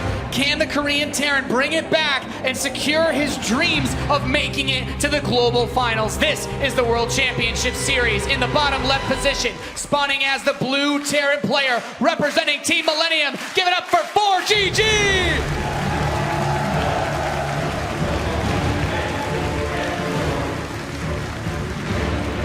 His opponent currently 1 map away from a grand final appearance against Lilbo, the Polish Protoss from Team Liquid. He's MaNa!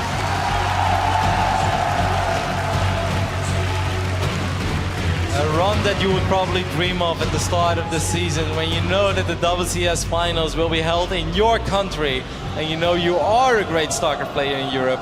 This is something you can only dream of, and so far MaNa is absolutely living this dream, but he's not there just yet. We've got vertical spawns on Iron Fortress, Nate. How do you feel about it as a Terran player? I mean, you really think about this. If you want to take that aggressive third base, it will be so easy to put pressure on the Protoss. But the drop distance of the natural is very easy to do as well. So a Protoss player, you really have to be careful with how much you let the Terran players spread yourself out, or you could take a page out of Lilbo's book and not worry about that third base. I think this is one of those moments where obviously MaNa's going to have to worry about this natural later on, as it's very easy for ForGG to drop it.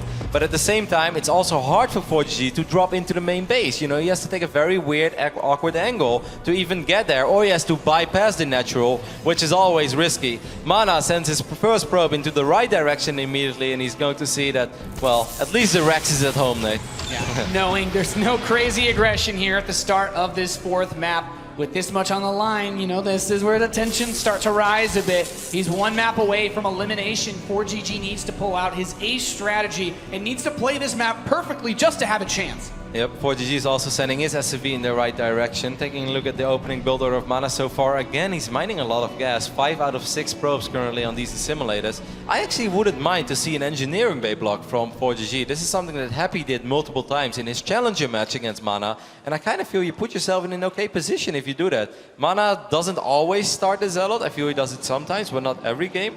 I would like to see it. Yeah, he certainly has that option. As Mothership Core and StarCraft have just begun now, neither of them particularly great at slowing down that building of an engineering bay, but a little bit late now. The Reaper's going to come in looking for a follow-up scout. I'm surprised this Reaper is not looking for the probe, by the way, because the SCV saw that the probe didn't return at home, and MaNa has been keeping his probe out on the map throughout the entirety of the series. Very quick eBay going down. Yeah, ForGG is building it in his own base. He's 100% worried about dealing with the Stargate Oh, play. As a mind Terran, games. you see it so much. And yeah, this is as much of a mind game as you'll ever see. Yep. Of course, ForGG was so ready for the gateways on Terraform, so he's very good into reading into stuff. But back then, it was an Oracle opening. This time, he thought it was Blink the first time, and he's like, oh, it's the same thing. Okay, maybe it's Stargate now because that's what you actually did. But no, it's Blink. And it should be Blink. It could, of course, be Dark Templars, but I'd be very, very surprised. I'm expecting Blink over here, Nate. This Reaper, it's very important for MaNa that he hides the information. He can't reveal the Twilight counts over here. Is ForGG going to spot the Twilight? Oh, he's running to the right side. He will see it. It is blinking away as that research is coming in, and the Reaper looks like he's gonna escape as well. ForGG Reaper for you right there. 1 HP, scouts everything and gets the hell out of there. Bonkers going down immediately. If I'm ForGG, Nate, I wouldn't even be too scared. I would float my orbital command to my main base. I see too many Terran players often being extremely stubborn, trying to defend on the low ground. If there's an insane amount of pressure, I don't think he has to do that. We'll see. I think it all comes down to how much is MaNa going to commit to this, right? Yeah. The Nexus is going down. It's, of course, a very late Nexus for this matchup. Yeah, as a Terran player, even though he scouted that it wasn't a Stargate and he built the engineering bay, he still gets a pretty fast +1 attack, and he does move back into his main. As a Terran, you really don't want to have the Protoss able to abuse you from multiple different angles with that blink. Yep. Very important to see this Nexus that's under construction. Yep, he sees the Nexus, but still that doesn't mean all that much. I like this by ForGG. I think it's smart, but at the same time it's good for MaNa. I know that sounds very confusing, but if I'm MaNa right now, at least I know my opponent doesn't have that crazy economy advantage, right? Or that economic advantage. He's not building SCVs when that command center is flying. You know, he's mining only of one base, which is always a little bit less optimal than mining of 2 different mineral patches. MaNa is going to fake the aggression while actually macroing up at home. He has the robotics facility. He shouldn't, well, he's not building any workers now. It's very important for MaNa that as soon as he sees this orbital's not on the low ground, Nate, MaNa needs to start building probes. He can never, well, never, 99 out of 100 times, you should not bust a Terran that's on one base. Oh god, this can actually shut it down immediately. Especially because he has Concussive Shell. He does also have Blink as a way to go against it. He needs to be very careful. Any units lost here would be really tough since that Nexus one just finished. He's gonna start working on this Marauder. Almost gets it, doesn't lose the Stalker. Gets the Marauder, doesn't lose the Stalker. So first rate in favor of MaNa. And with Photon Overcharge, if he kills, this. yeah, he can easily hold this. ForGG should not go too gung-ho over here. If ForGG ends up losing all these units, Nate, then I start worrying about a counterattack. Yeah, MaNa will have a big opportunity to push right back. He needs to just get that Marauder. Here comes that Marine Marauder force. And okay, still good blink so far, picking off Marines. If you're ForGG, Oh my god. this is a really uncomfortable spot to be in. It must be so tense right now to micro your units. Not a single Stalker have gone down yet. And if I was MaNa right now, I'd maybe let a couple of those shields regenerate. No Photon Overcharge activated either. Has to be careful. ForGG wants to use that high ground vision. Yeah, this is a really awkward spot. There's the robotics bay being added on by MaNa so he can move into the Colossus. And yeah, you said it, really great blinks as a Terran. It hurts so much and you have these slow bioforces. You can't do too much out on the map. Yeah, that probe is the very first unit that have gone down. It's very nice though for ForGG that he finds this pile and that he finds the probe as well. But the Robo Bay is going down, so MaNa's not relying on some crazy Blink Stalker all in. Of course, ForGG has picked up on that already. He did float the orbital back to the low ground. but that meant he lost a lot of mining time during all that, Nate. Yeah, and he's still pretty scared of the aggression with that second bunker coming in. MaNa does lose 2 Stalkers here, so that's going to really stimmy his aggression. But I'm thinking in this position, you still got to be happy. If you're 4GG, your start point is really, really late relative to when the Colossi will be out. Yep, I do think that this is going to be a rather passive game, though. Of course, there's a small chance that MaNa rushes up to Colossus and makes a 2-base Colossus push. But I think that's going to be very tricky, very risky as well. And MaNa has shown us on Coda, man, that he has absolutely no problem in playing the longer game, playing a more passive style. How great was his defense on Coda? That was phenomenal. Yeah, it was top tier, really. And it's phenomenal to see a Protoss just like this, because 4GG has really brought the heat, dropping in multiple places at once. And I'm really liking this. So 4GG's finishing up that +1 armor. It's still interesting to note that there is no armory.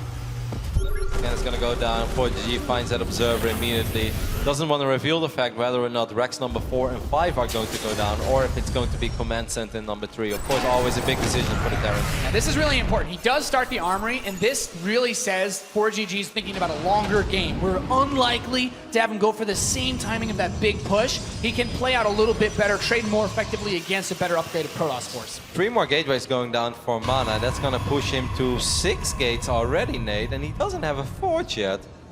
Yeah, this is actually pretty interesting. He could be gearing up for that big push that you talked about, and in that case, the armory kind of works against you. You'd want to be doing what 4GG did on Moonlight Madness, which is the double starport, reactor, pushing out 4 Vikings at a time. That's what he, you know, if he could know what was going on like we do, that's probably what he would go for. Violence already being pushed across the map. MaNa's going to be very aggressive over here. He's going to find his army. He has to be so careful with his stalkers. He's always careful. Could drop force fields over here, Nate. Catches a bit of this army here towards the ramp. Most of it does escape. 4GG needs to be very careful. That army could crush his in an instant. Okay, he's going to try to counterattack immediately. The Mothership Core is with the army. I think in general, when you want to do 2-base all-ins, I think you should leave the Mothership Core at home. Because the moment these 16 bio units unload, Nate, there is no stabilizing anymore. Unless you get very fortunate with a Colossus popping and the right position with your Zealots and stuff.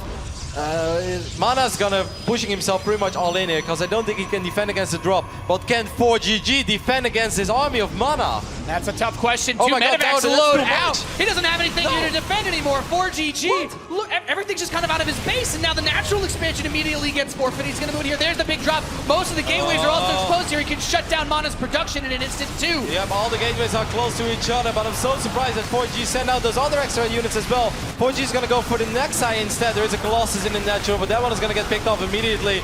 Recall maybe? Is that something that we could potentially see here, Nate? Or is MaNa just gonna go all out? 4G picks up everything. Yeah, he loads the rest of his forces out. He's going full pole here, just trying to target down next eye and see if he can make a big play. And all the buildings have been lifted up. If MaNa wants to win this game, he does need some way of dealing with floating buildings. Probes are being sent out on the map, but MaNa does not have enough money for a Nexus. He does have enough money for a Stargate, maybe, eventually.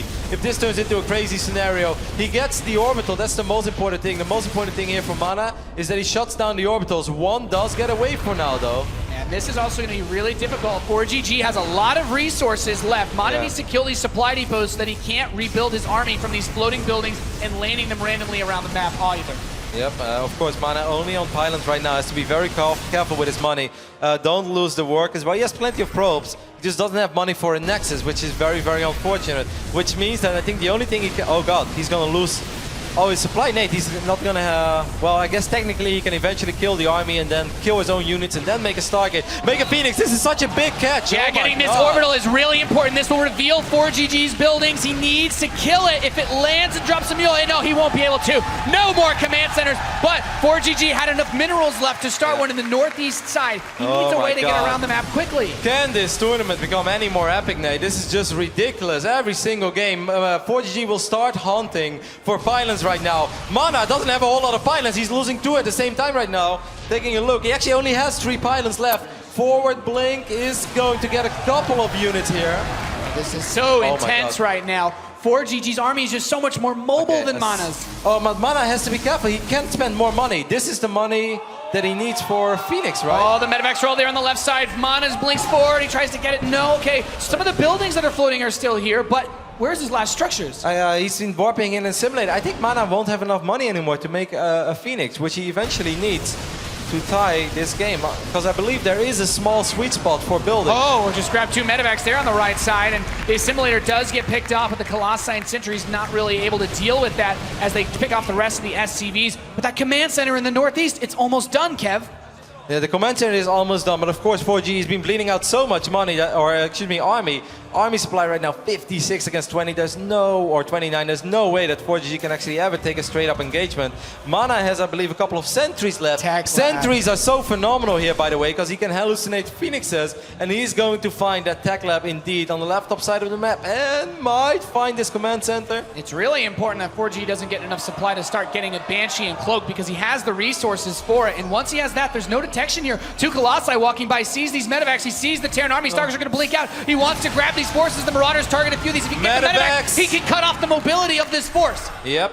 And 4G is going to run circles for now. Not a forward blink. Of course, you still have to be careful because MaNa can't reproduce his units either. He needs to get the command center. He needs to shut that base down. Yeah, he's going to chase the medevacs down. Nate, where are his probes? Okay, he has probes with the army. He's going to lose all buildings in the left bottom side of the map. MaNa, you need to drop a building real soon. We've seen this before. Please drop a building real soon.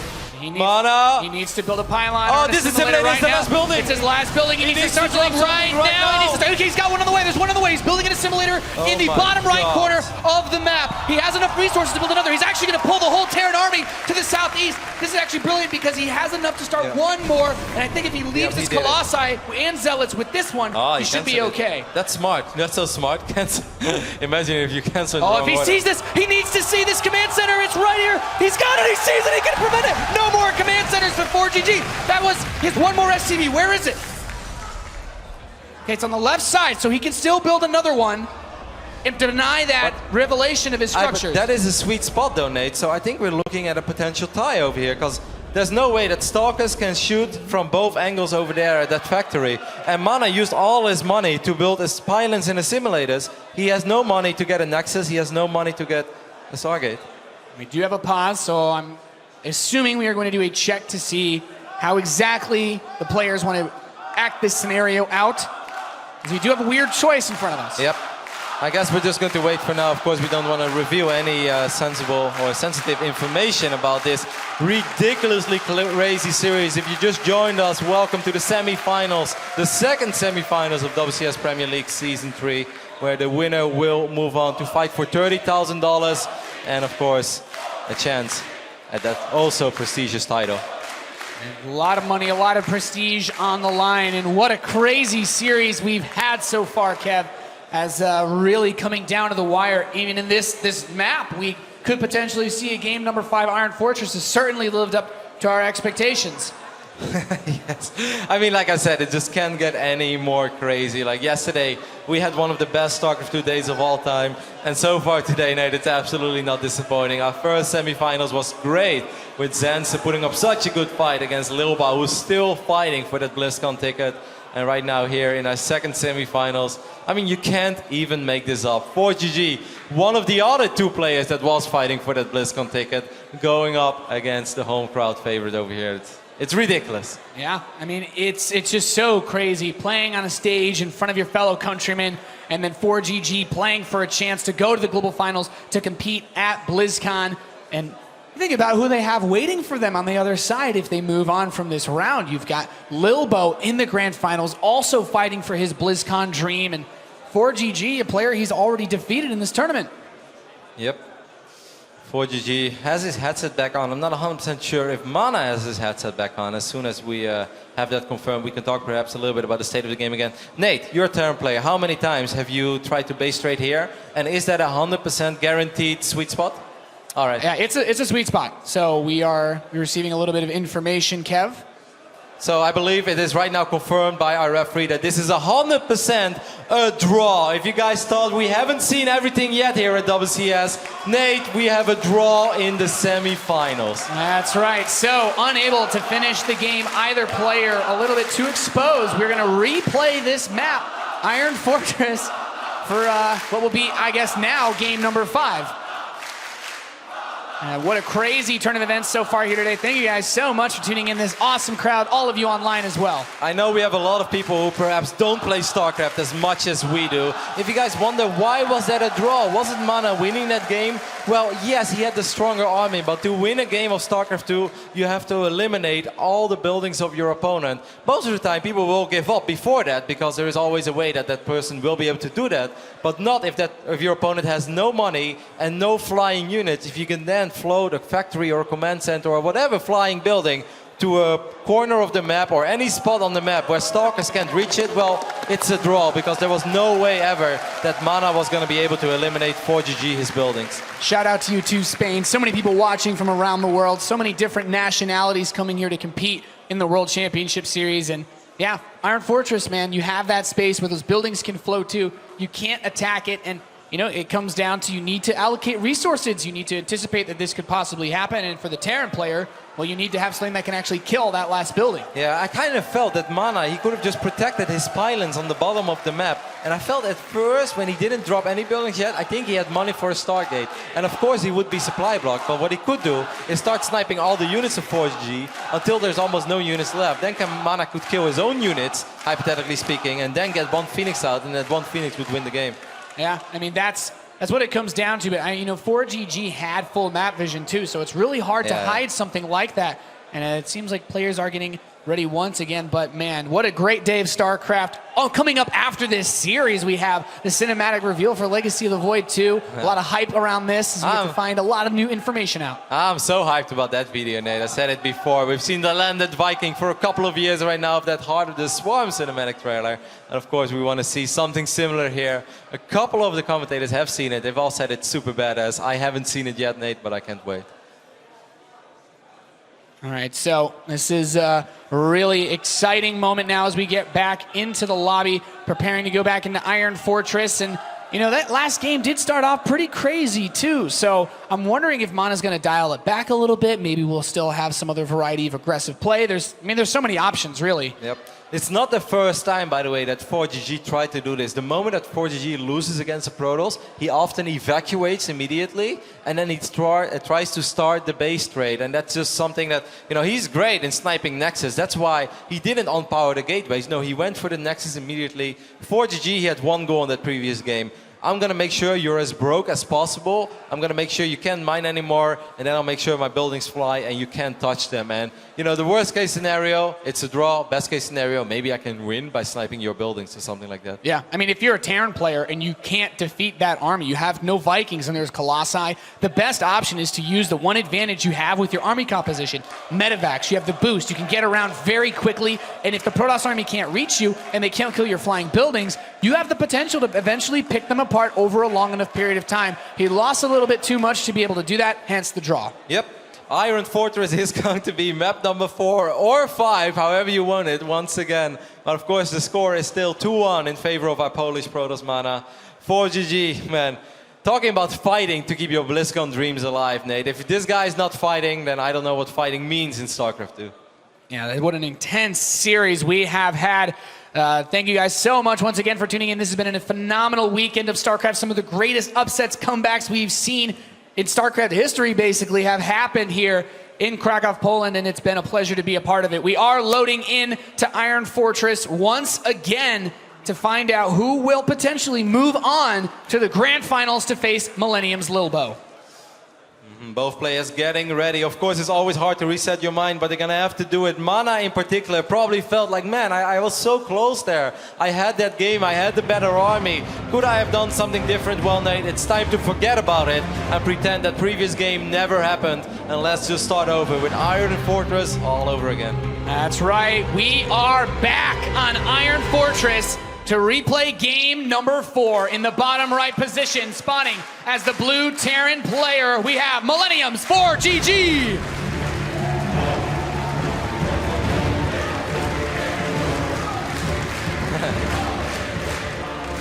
And his opponent in the bottom left position, the red Polish Protoss. We have Team Liquid's MaNa.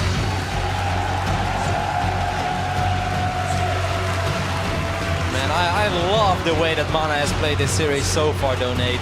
he has shown us so much variety in his openings, right? It's either just a very quick Nexus, or it's a Stalker Mothership going to Stargate, or it's into a Twilight. He's making it so difficult for ForGG to figure out what's going on. And of course, ForGG has been trying to do the same. He has been switching it up a little bit, but most of the time, he's the one reacting to what he thinks MaNa is doing, rather than dictating the pace of the series. And I always feel whenever you play StarCraft and you force your opponent to always try to answer your strategies, you already have a leg up.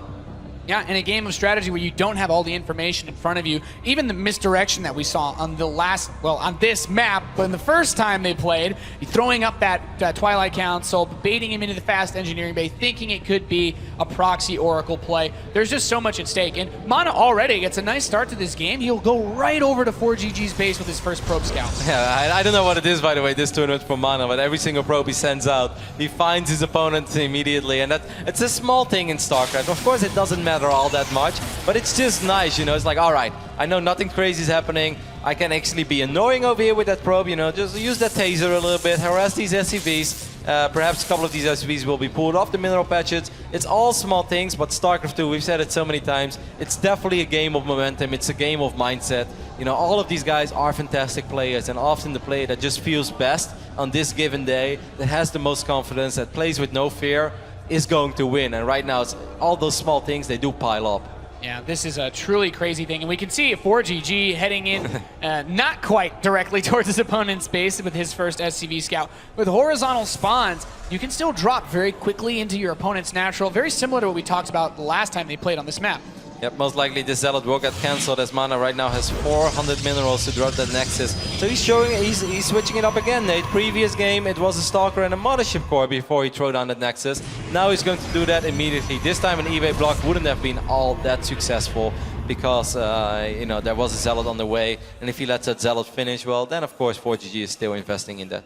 Yeah, so in this game, we're going to see ForGG go back to that factory opening. That probe, we Nate, could see a mine drop once again. Yeah, that probe is heading into the main base of ForGG, and this is so nice. We've mentioned this multiple times before, but seeing this factory as a Protoss player, that just eliminates so many things that you have to worry about. Yeah, the Reaper is going to continue to dance around the main base. ForGG is looking for any tech structures his opponent may be hiding. He doesn't want to be caught off guard by something like a fast Oracle, a fast harassment unit, or a Dark Templar, something like that. Nope, this Reaper is still alive. Of course, the Reaper wants to know what's going down. 5-minute robotics facility. That's very fast, to say the least, Nate. That's not something we see super often anymore. Could give us the idea that we're getting ready for maybe another 2-base Colossus push, or just very quick observers, but this Reaper is going to be annoying over here, man. ForGG is a king of Reapers. Yeah, this Reaper even gets a probe kill, so not bad, while also being able to see that robotics facility. He does get that second probe kill, so the robotics facility still gives him the possibility to get an observer out in time for this mine drop, but okay, very fast Stargate follow-up. This is unusual. Yeah, I know. This is a very strange build. Stalker into a robotics facility, into a Stargate. Of course, sometimes doing the unusual thing is what actually is going to give you the most return of investment. You know, right now, as ForGG, you're not going to build missile turrets, right? After you see what you saw, there is zero reason for you to get missile turrets, unless you somehow think there might be a proxy Dark Shrine somewhere on the map, but just extremely, extremely unlikely. So this Oracle, even though it arrives a lot later than it could normally arrive, there is a chance it finds a completely exposed mineral line with no Widow Mines, with no Marines, and if you kill 7, 8, 9 Marines, well, then it was a great decision. Yeah, and in this position, there is that Oracle on the way. The Observer is moving out too to try to spot where this medevac will be coming from, and ForGG is looking to get a lot of damage done with those Widow Mines, burrowing them, getting that splash in. He does start an engineering bay, so that'll help, but he might be thinking about upgrades. He's keeping units at home, he's keeping the Marines at home. It's just the Widow Mines that are being sent across the map. MaNa will see this medevac with his Observer, and that's very nice. It's very unlikely ForGG saw that Observer, because most of the time you don't look at your medevac when it's flying like that. 3 Stalkers are waiting for it. ForGG is going to see these Stalkers, and access denied for now. Yep, the Oracle is going to start to move. east towards ForGG's base. The Observer is looking for where those Marines are positioned, and he's going to change his course of direction. Yep. He's going to try to dance around where the defenses are and get some good worker kills in here. Yeah, he should be able to get 4 or 5 SCVs over here, Nate. Here comes that Oracle. We're going to take a look at that first-person view of MaNa, but this is what you want to see as a Protoss. No missile turret. Yeah, he moves in now towards the natural expansion. These SCVs are also exposed. You can see his first-person view as he targets those forces down, but he also has to defend. There's the one left up on the mine. He needs to move his probes away from the Widow Mine. It's going to move in and detonates. Gets about 3 or so probes here. The second Widow Mine still alive. He does need to stop that one from burrowing too. It's not going to, but it will only kill a single probe, so that could have been a lot worse. Very interesting exchange there. 6 workers for 5, but the Oracle went down as well in the process, I believe.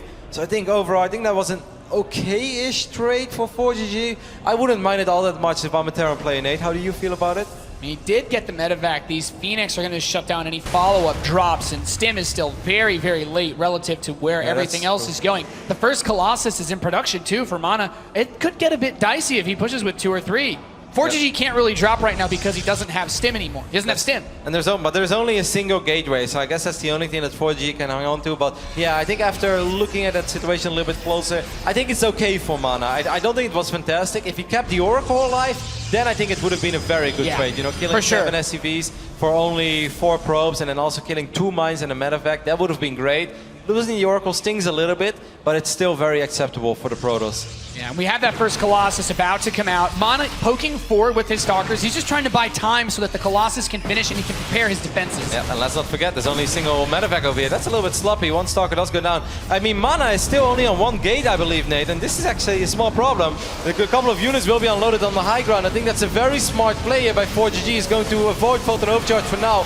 Needs to keep this Colossus alive, and he does do that. Yeah, the Phoenix comes in, now he's able to grab one of these Marauders, making good use of the forces at bay. That's a great trade. That's an absolutely great trade there for MaNa. I don't think he lost anything. Maybe 1 Stalker or something. He's up 9 workers. This could be a very, very big gateway explosion right now. There's no probe out on the map, but if MaNa sends a probe north soon, that's going to take an accurate angle. There's a very good chance he's going to drop islands, and we'll see another big 2-base push. Yeah, and you know what? There's one thing that will definitely deal well with that, 3 and it's bases. Phoenix if he were to try to lift off and do anything crazy. Nice. He doesn't have a forge. He's just going for Phoenix and Colossi. Yeah, but he did build a lot of probes though, Nate. So I think he's actually going to go up to 3 bases here. He's on 51 workers already, so he's going to drop this Nexus. Scan went down there for ForGG, trying to find an observer. I believe he did kill one. Phoenix is trying to see where these buy units are. Yeah, he wants to keep tabs on any medevacs, as the Phoenix can deal very well with them. Even when they boost, they can still catch up to them and chase them in the skies. Man, all these key upgrades have finished up. MaNa right now is on 3 gates. It's going to make his life a little bit easier. I heard a Widow Mine burrow somewhere. I'm not sure where. I think he's just setting up outside of his base in case any units were to try to run by and bring harassment to him. We do have a large medevac load up on the south side, and it's going to fly straight into the Phoenix. Okay, so that's very nice. Maybe with a little bit of luck, MaNa is going to kill 1 medevac, but the most important thing is he will deflect this completely. Takes 0 damage. Third base is vulnerable, though. Marines and Marauders are going to rush in, trying to force a cancel on this. The Colossi are close, but will they be able to save it? Will he have to restart this base? You don't want to do that. He's managed to get there in the nick of time. Wow, that's actually such a big save, Nate. Few more Marauders in the mix there for ForGG, and that Nexus would go down. I mean, this is a very big Nexus. He's up 10 workers, the Forge is going down. There is no 3rd command center yet for ForGG. We've seen this before, man. We've seen this on Coda. If MaNa stabilizes on 3 bases, which is very difficult, not too many Marines here. The Phoenix is going to pick up these Marines. What a great trade here for MaNa. He's going to pick up everything and not lose anything. Big drop coming over to the natural. ForGG's putting it all in here into the natural expansion. He's going to try to keep moving towards the main. A full medevac almost picked up, but the Colossi are all here. One finishes right next to them, so they're able to grab that one. God. But 3 shooting from the low ground. They're getting money shots off, Nate. They got so much splash damage done. All these units are extremely committed as well for ForGG. Yes, he's going to get a couple of probes, but ForGG will lose all of his medevacs and all his bio units. His whole entire army swallowed by this Protoss army. And now with 3 bases and no 3rd command center, how is ForGG supposed to push off past this position? He lost pretty much all of his medavacs. Only 4 medavacs remain. ForGG is going to counter immediately, but these Phoenixes, Nate, the Phoenixes are still alive. All that MaNa has to do is make sure that he finds that. ForGG is buying time for himself. MaNa realizing, hey man, you've lost so many units. There's no way you've got anything at home. Are we going to see base trade number 2? This time it shouldn't happen though, because Phoenixes can take care of medavacs. That's right. Big drop hits the natural expansion as the probes run away from the third. The Phoenix are here with the Zealots. MaNa is bringing everything home. He does not want to risk being caught in a similar position as the last game. He just lost 19 workers, Nate. This was very successful so far. These 2 Marauders will get lifted up. The robotics facility is taking a lot of damage and will get picked off. But again, these units, well, they should not be able to get out. The Phoenix is coming in from the north. And he's going to be able to get these medevacs. There's so much ground for them to cover. They don't have any more boost left. Fully loaded medevacs will be destroyed, forcing them to unload in the main base. The Colossi are more than enough to deal with this army. These are, I mean, I know MaNa has taken a lot of damage to his economy. These mines are very frustrating. More medevacs coming in. But these are not, you know, this is not sustainable for ForGG. How many times can you do this, Nate? I mean, apparently a lot. He doesn't have that much gas left in this, though. He can only continue to afford this for so much off of 2 bases. These mines are going to detonate, but he has the observers to clean them up. He's trading out for a few probes here and there, but he is destroying the entire army of ForGG once again. MaNa is going to clean up this army as well, and then the army of ForGG is going to be really quite small. I mean, this time, or maybe the next time when he flies over, maybe MaNa can even intercept it.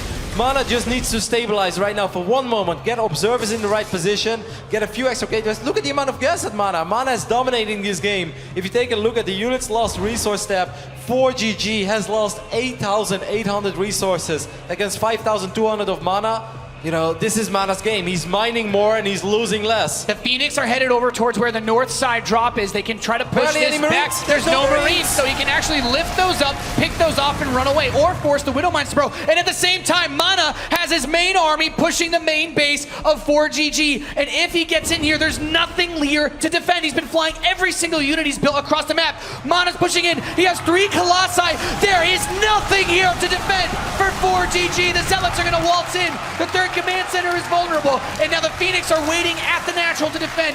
What is he gonna do? This is an unstoppable army, and of course the money's of course with the army as well, so he can recall. Phoenixes pick up that first medevac. The Polish flowing spray of MaNa is in an absolutely phenomenal position to do the almost unthinkable, but that is to go to the finals. And if he can just clear this force out, he will find himself playing versus Lilbo in the grand finals of Season 3. MaNa cleared every SCV out of the natural, he's cleared every SCV out of the main, and he's defended the drop at his natural. He's up 100 supply to 50. There's nothing left for ForGG, barely hanging on at this point. ForGG has 3 SCVs left. He has to clean up this army and then somehow clean up the army on the other side as well. He's going to try to drop Marauders on the low ground. He's going to try to kill the Colossus, and he does not succeed in doing so just yet. Might get it soon though, but he has lost so much. MaNa can bring over the Phoenixes right now. Here come the reinforcements. And this should be what he needs to try to close this one out, Kev. 3 SCVs to 45 probes. The Templar Archives, charge, Colossus coming in.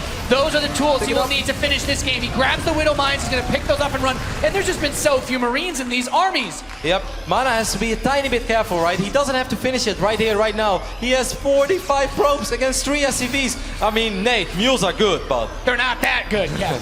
And with this Templar Archives, you morph in a couple of Archons with the charge that you already have, and you're going to go wreck base. barely any energy as well on these medavacs. I mean, if the armies clash right now before the Colossus is out, ForGG has a slightly stronger army, but MaNa, he's going to be able to buy enough time for himself. 7 High Templar are coming out, Roddy. We are going to have so many Archons, so tanky, so powerful versus this Marine heavy force. I cannot believe with the season that MaNa's had so far that we're in this position right now, Nate. We've pretty much seen it all, but he's going to lift up the mines. And he's going to push through and clean up this army. The Colossus giving chase, the Archons giving chase, and everything lifted into the air. MaNa, quintupling the supply of ForGG, will push through and will advance to the grand finals of Season 3 for the World Championship Series. GG! A fairy tale StarCraft II story right here unfolding in front of our eyes. I cannot believe it. MaNa. Oh man, the home crowd favorite. Nate, I don't even know what to say. This is ridiculous. He's done it. He's moving into the grand finals where Loba is waiting for him. But yesterday this place went ham. I don't even want to know what they're going to do with him today.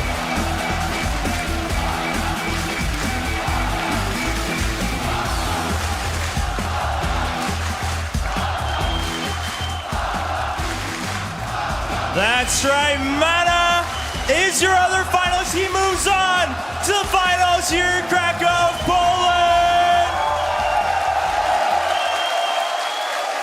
MaNa, I mean, if we want to ask about the game, I think we have questions on pretty much every single map, every single second. But first of all, how does this look to you? I mean, it's beautiful, isn't it? Well, I guess it couldn't get even more beautiful. I think I'm so proud of you guys for cheering even for me. But I would like to give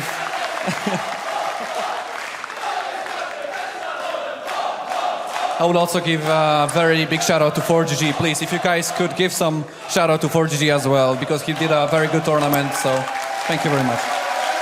Yeah, I mean, you guys have been cheering for every player, and that's what's been so beautiful. But of course, no one can blame this crowd cheering for you. And Matt, first of all, the draw.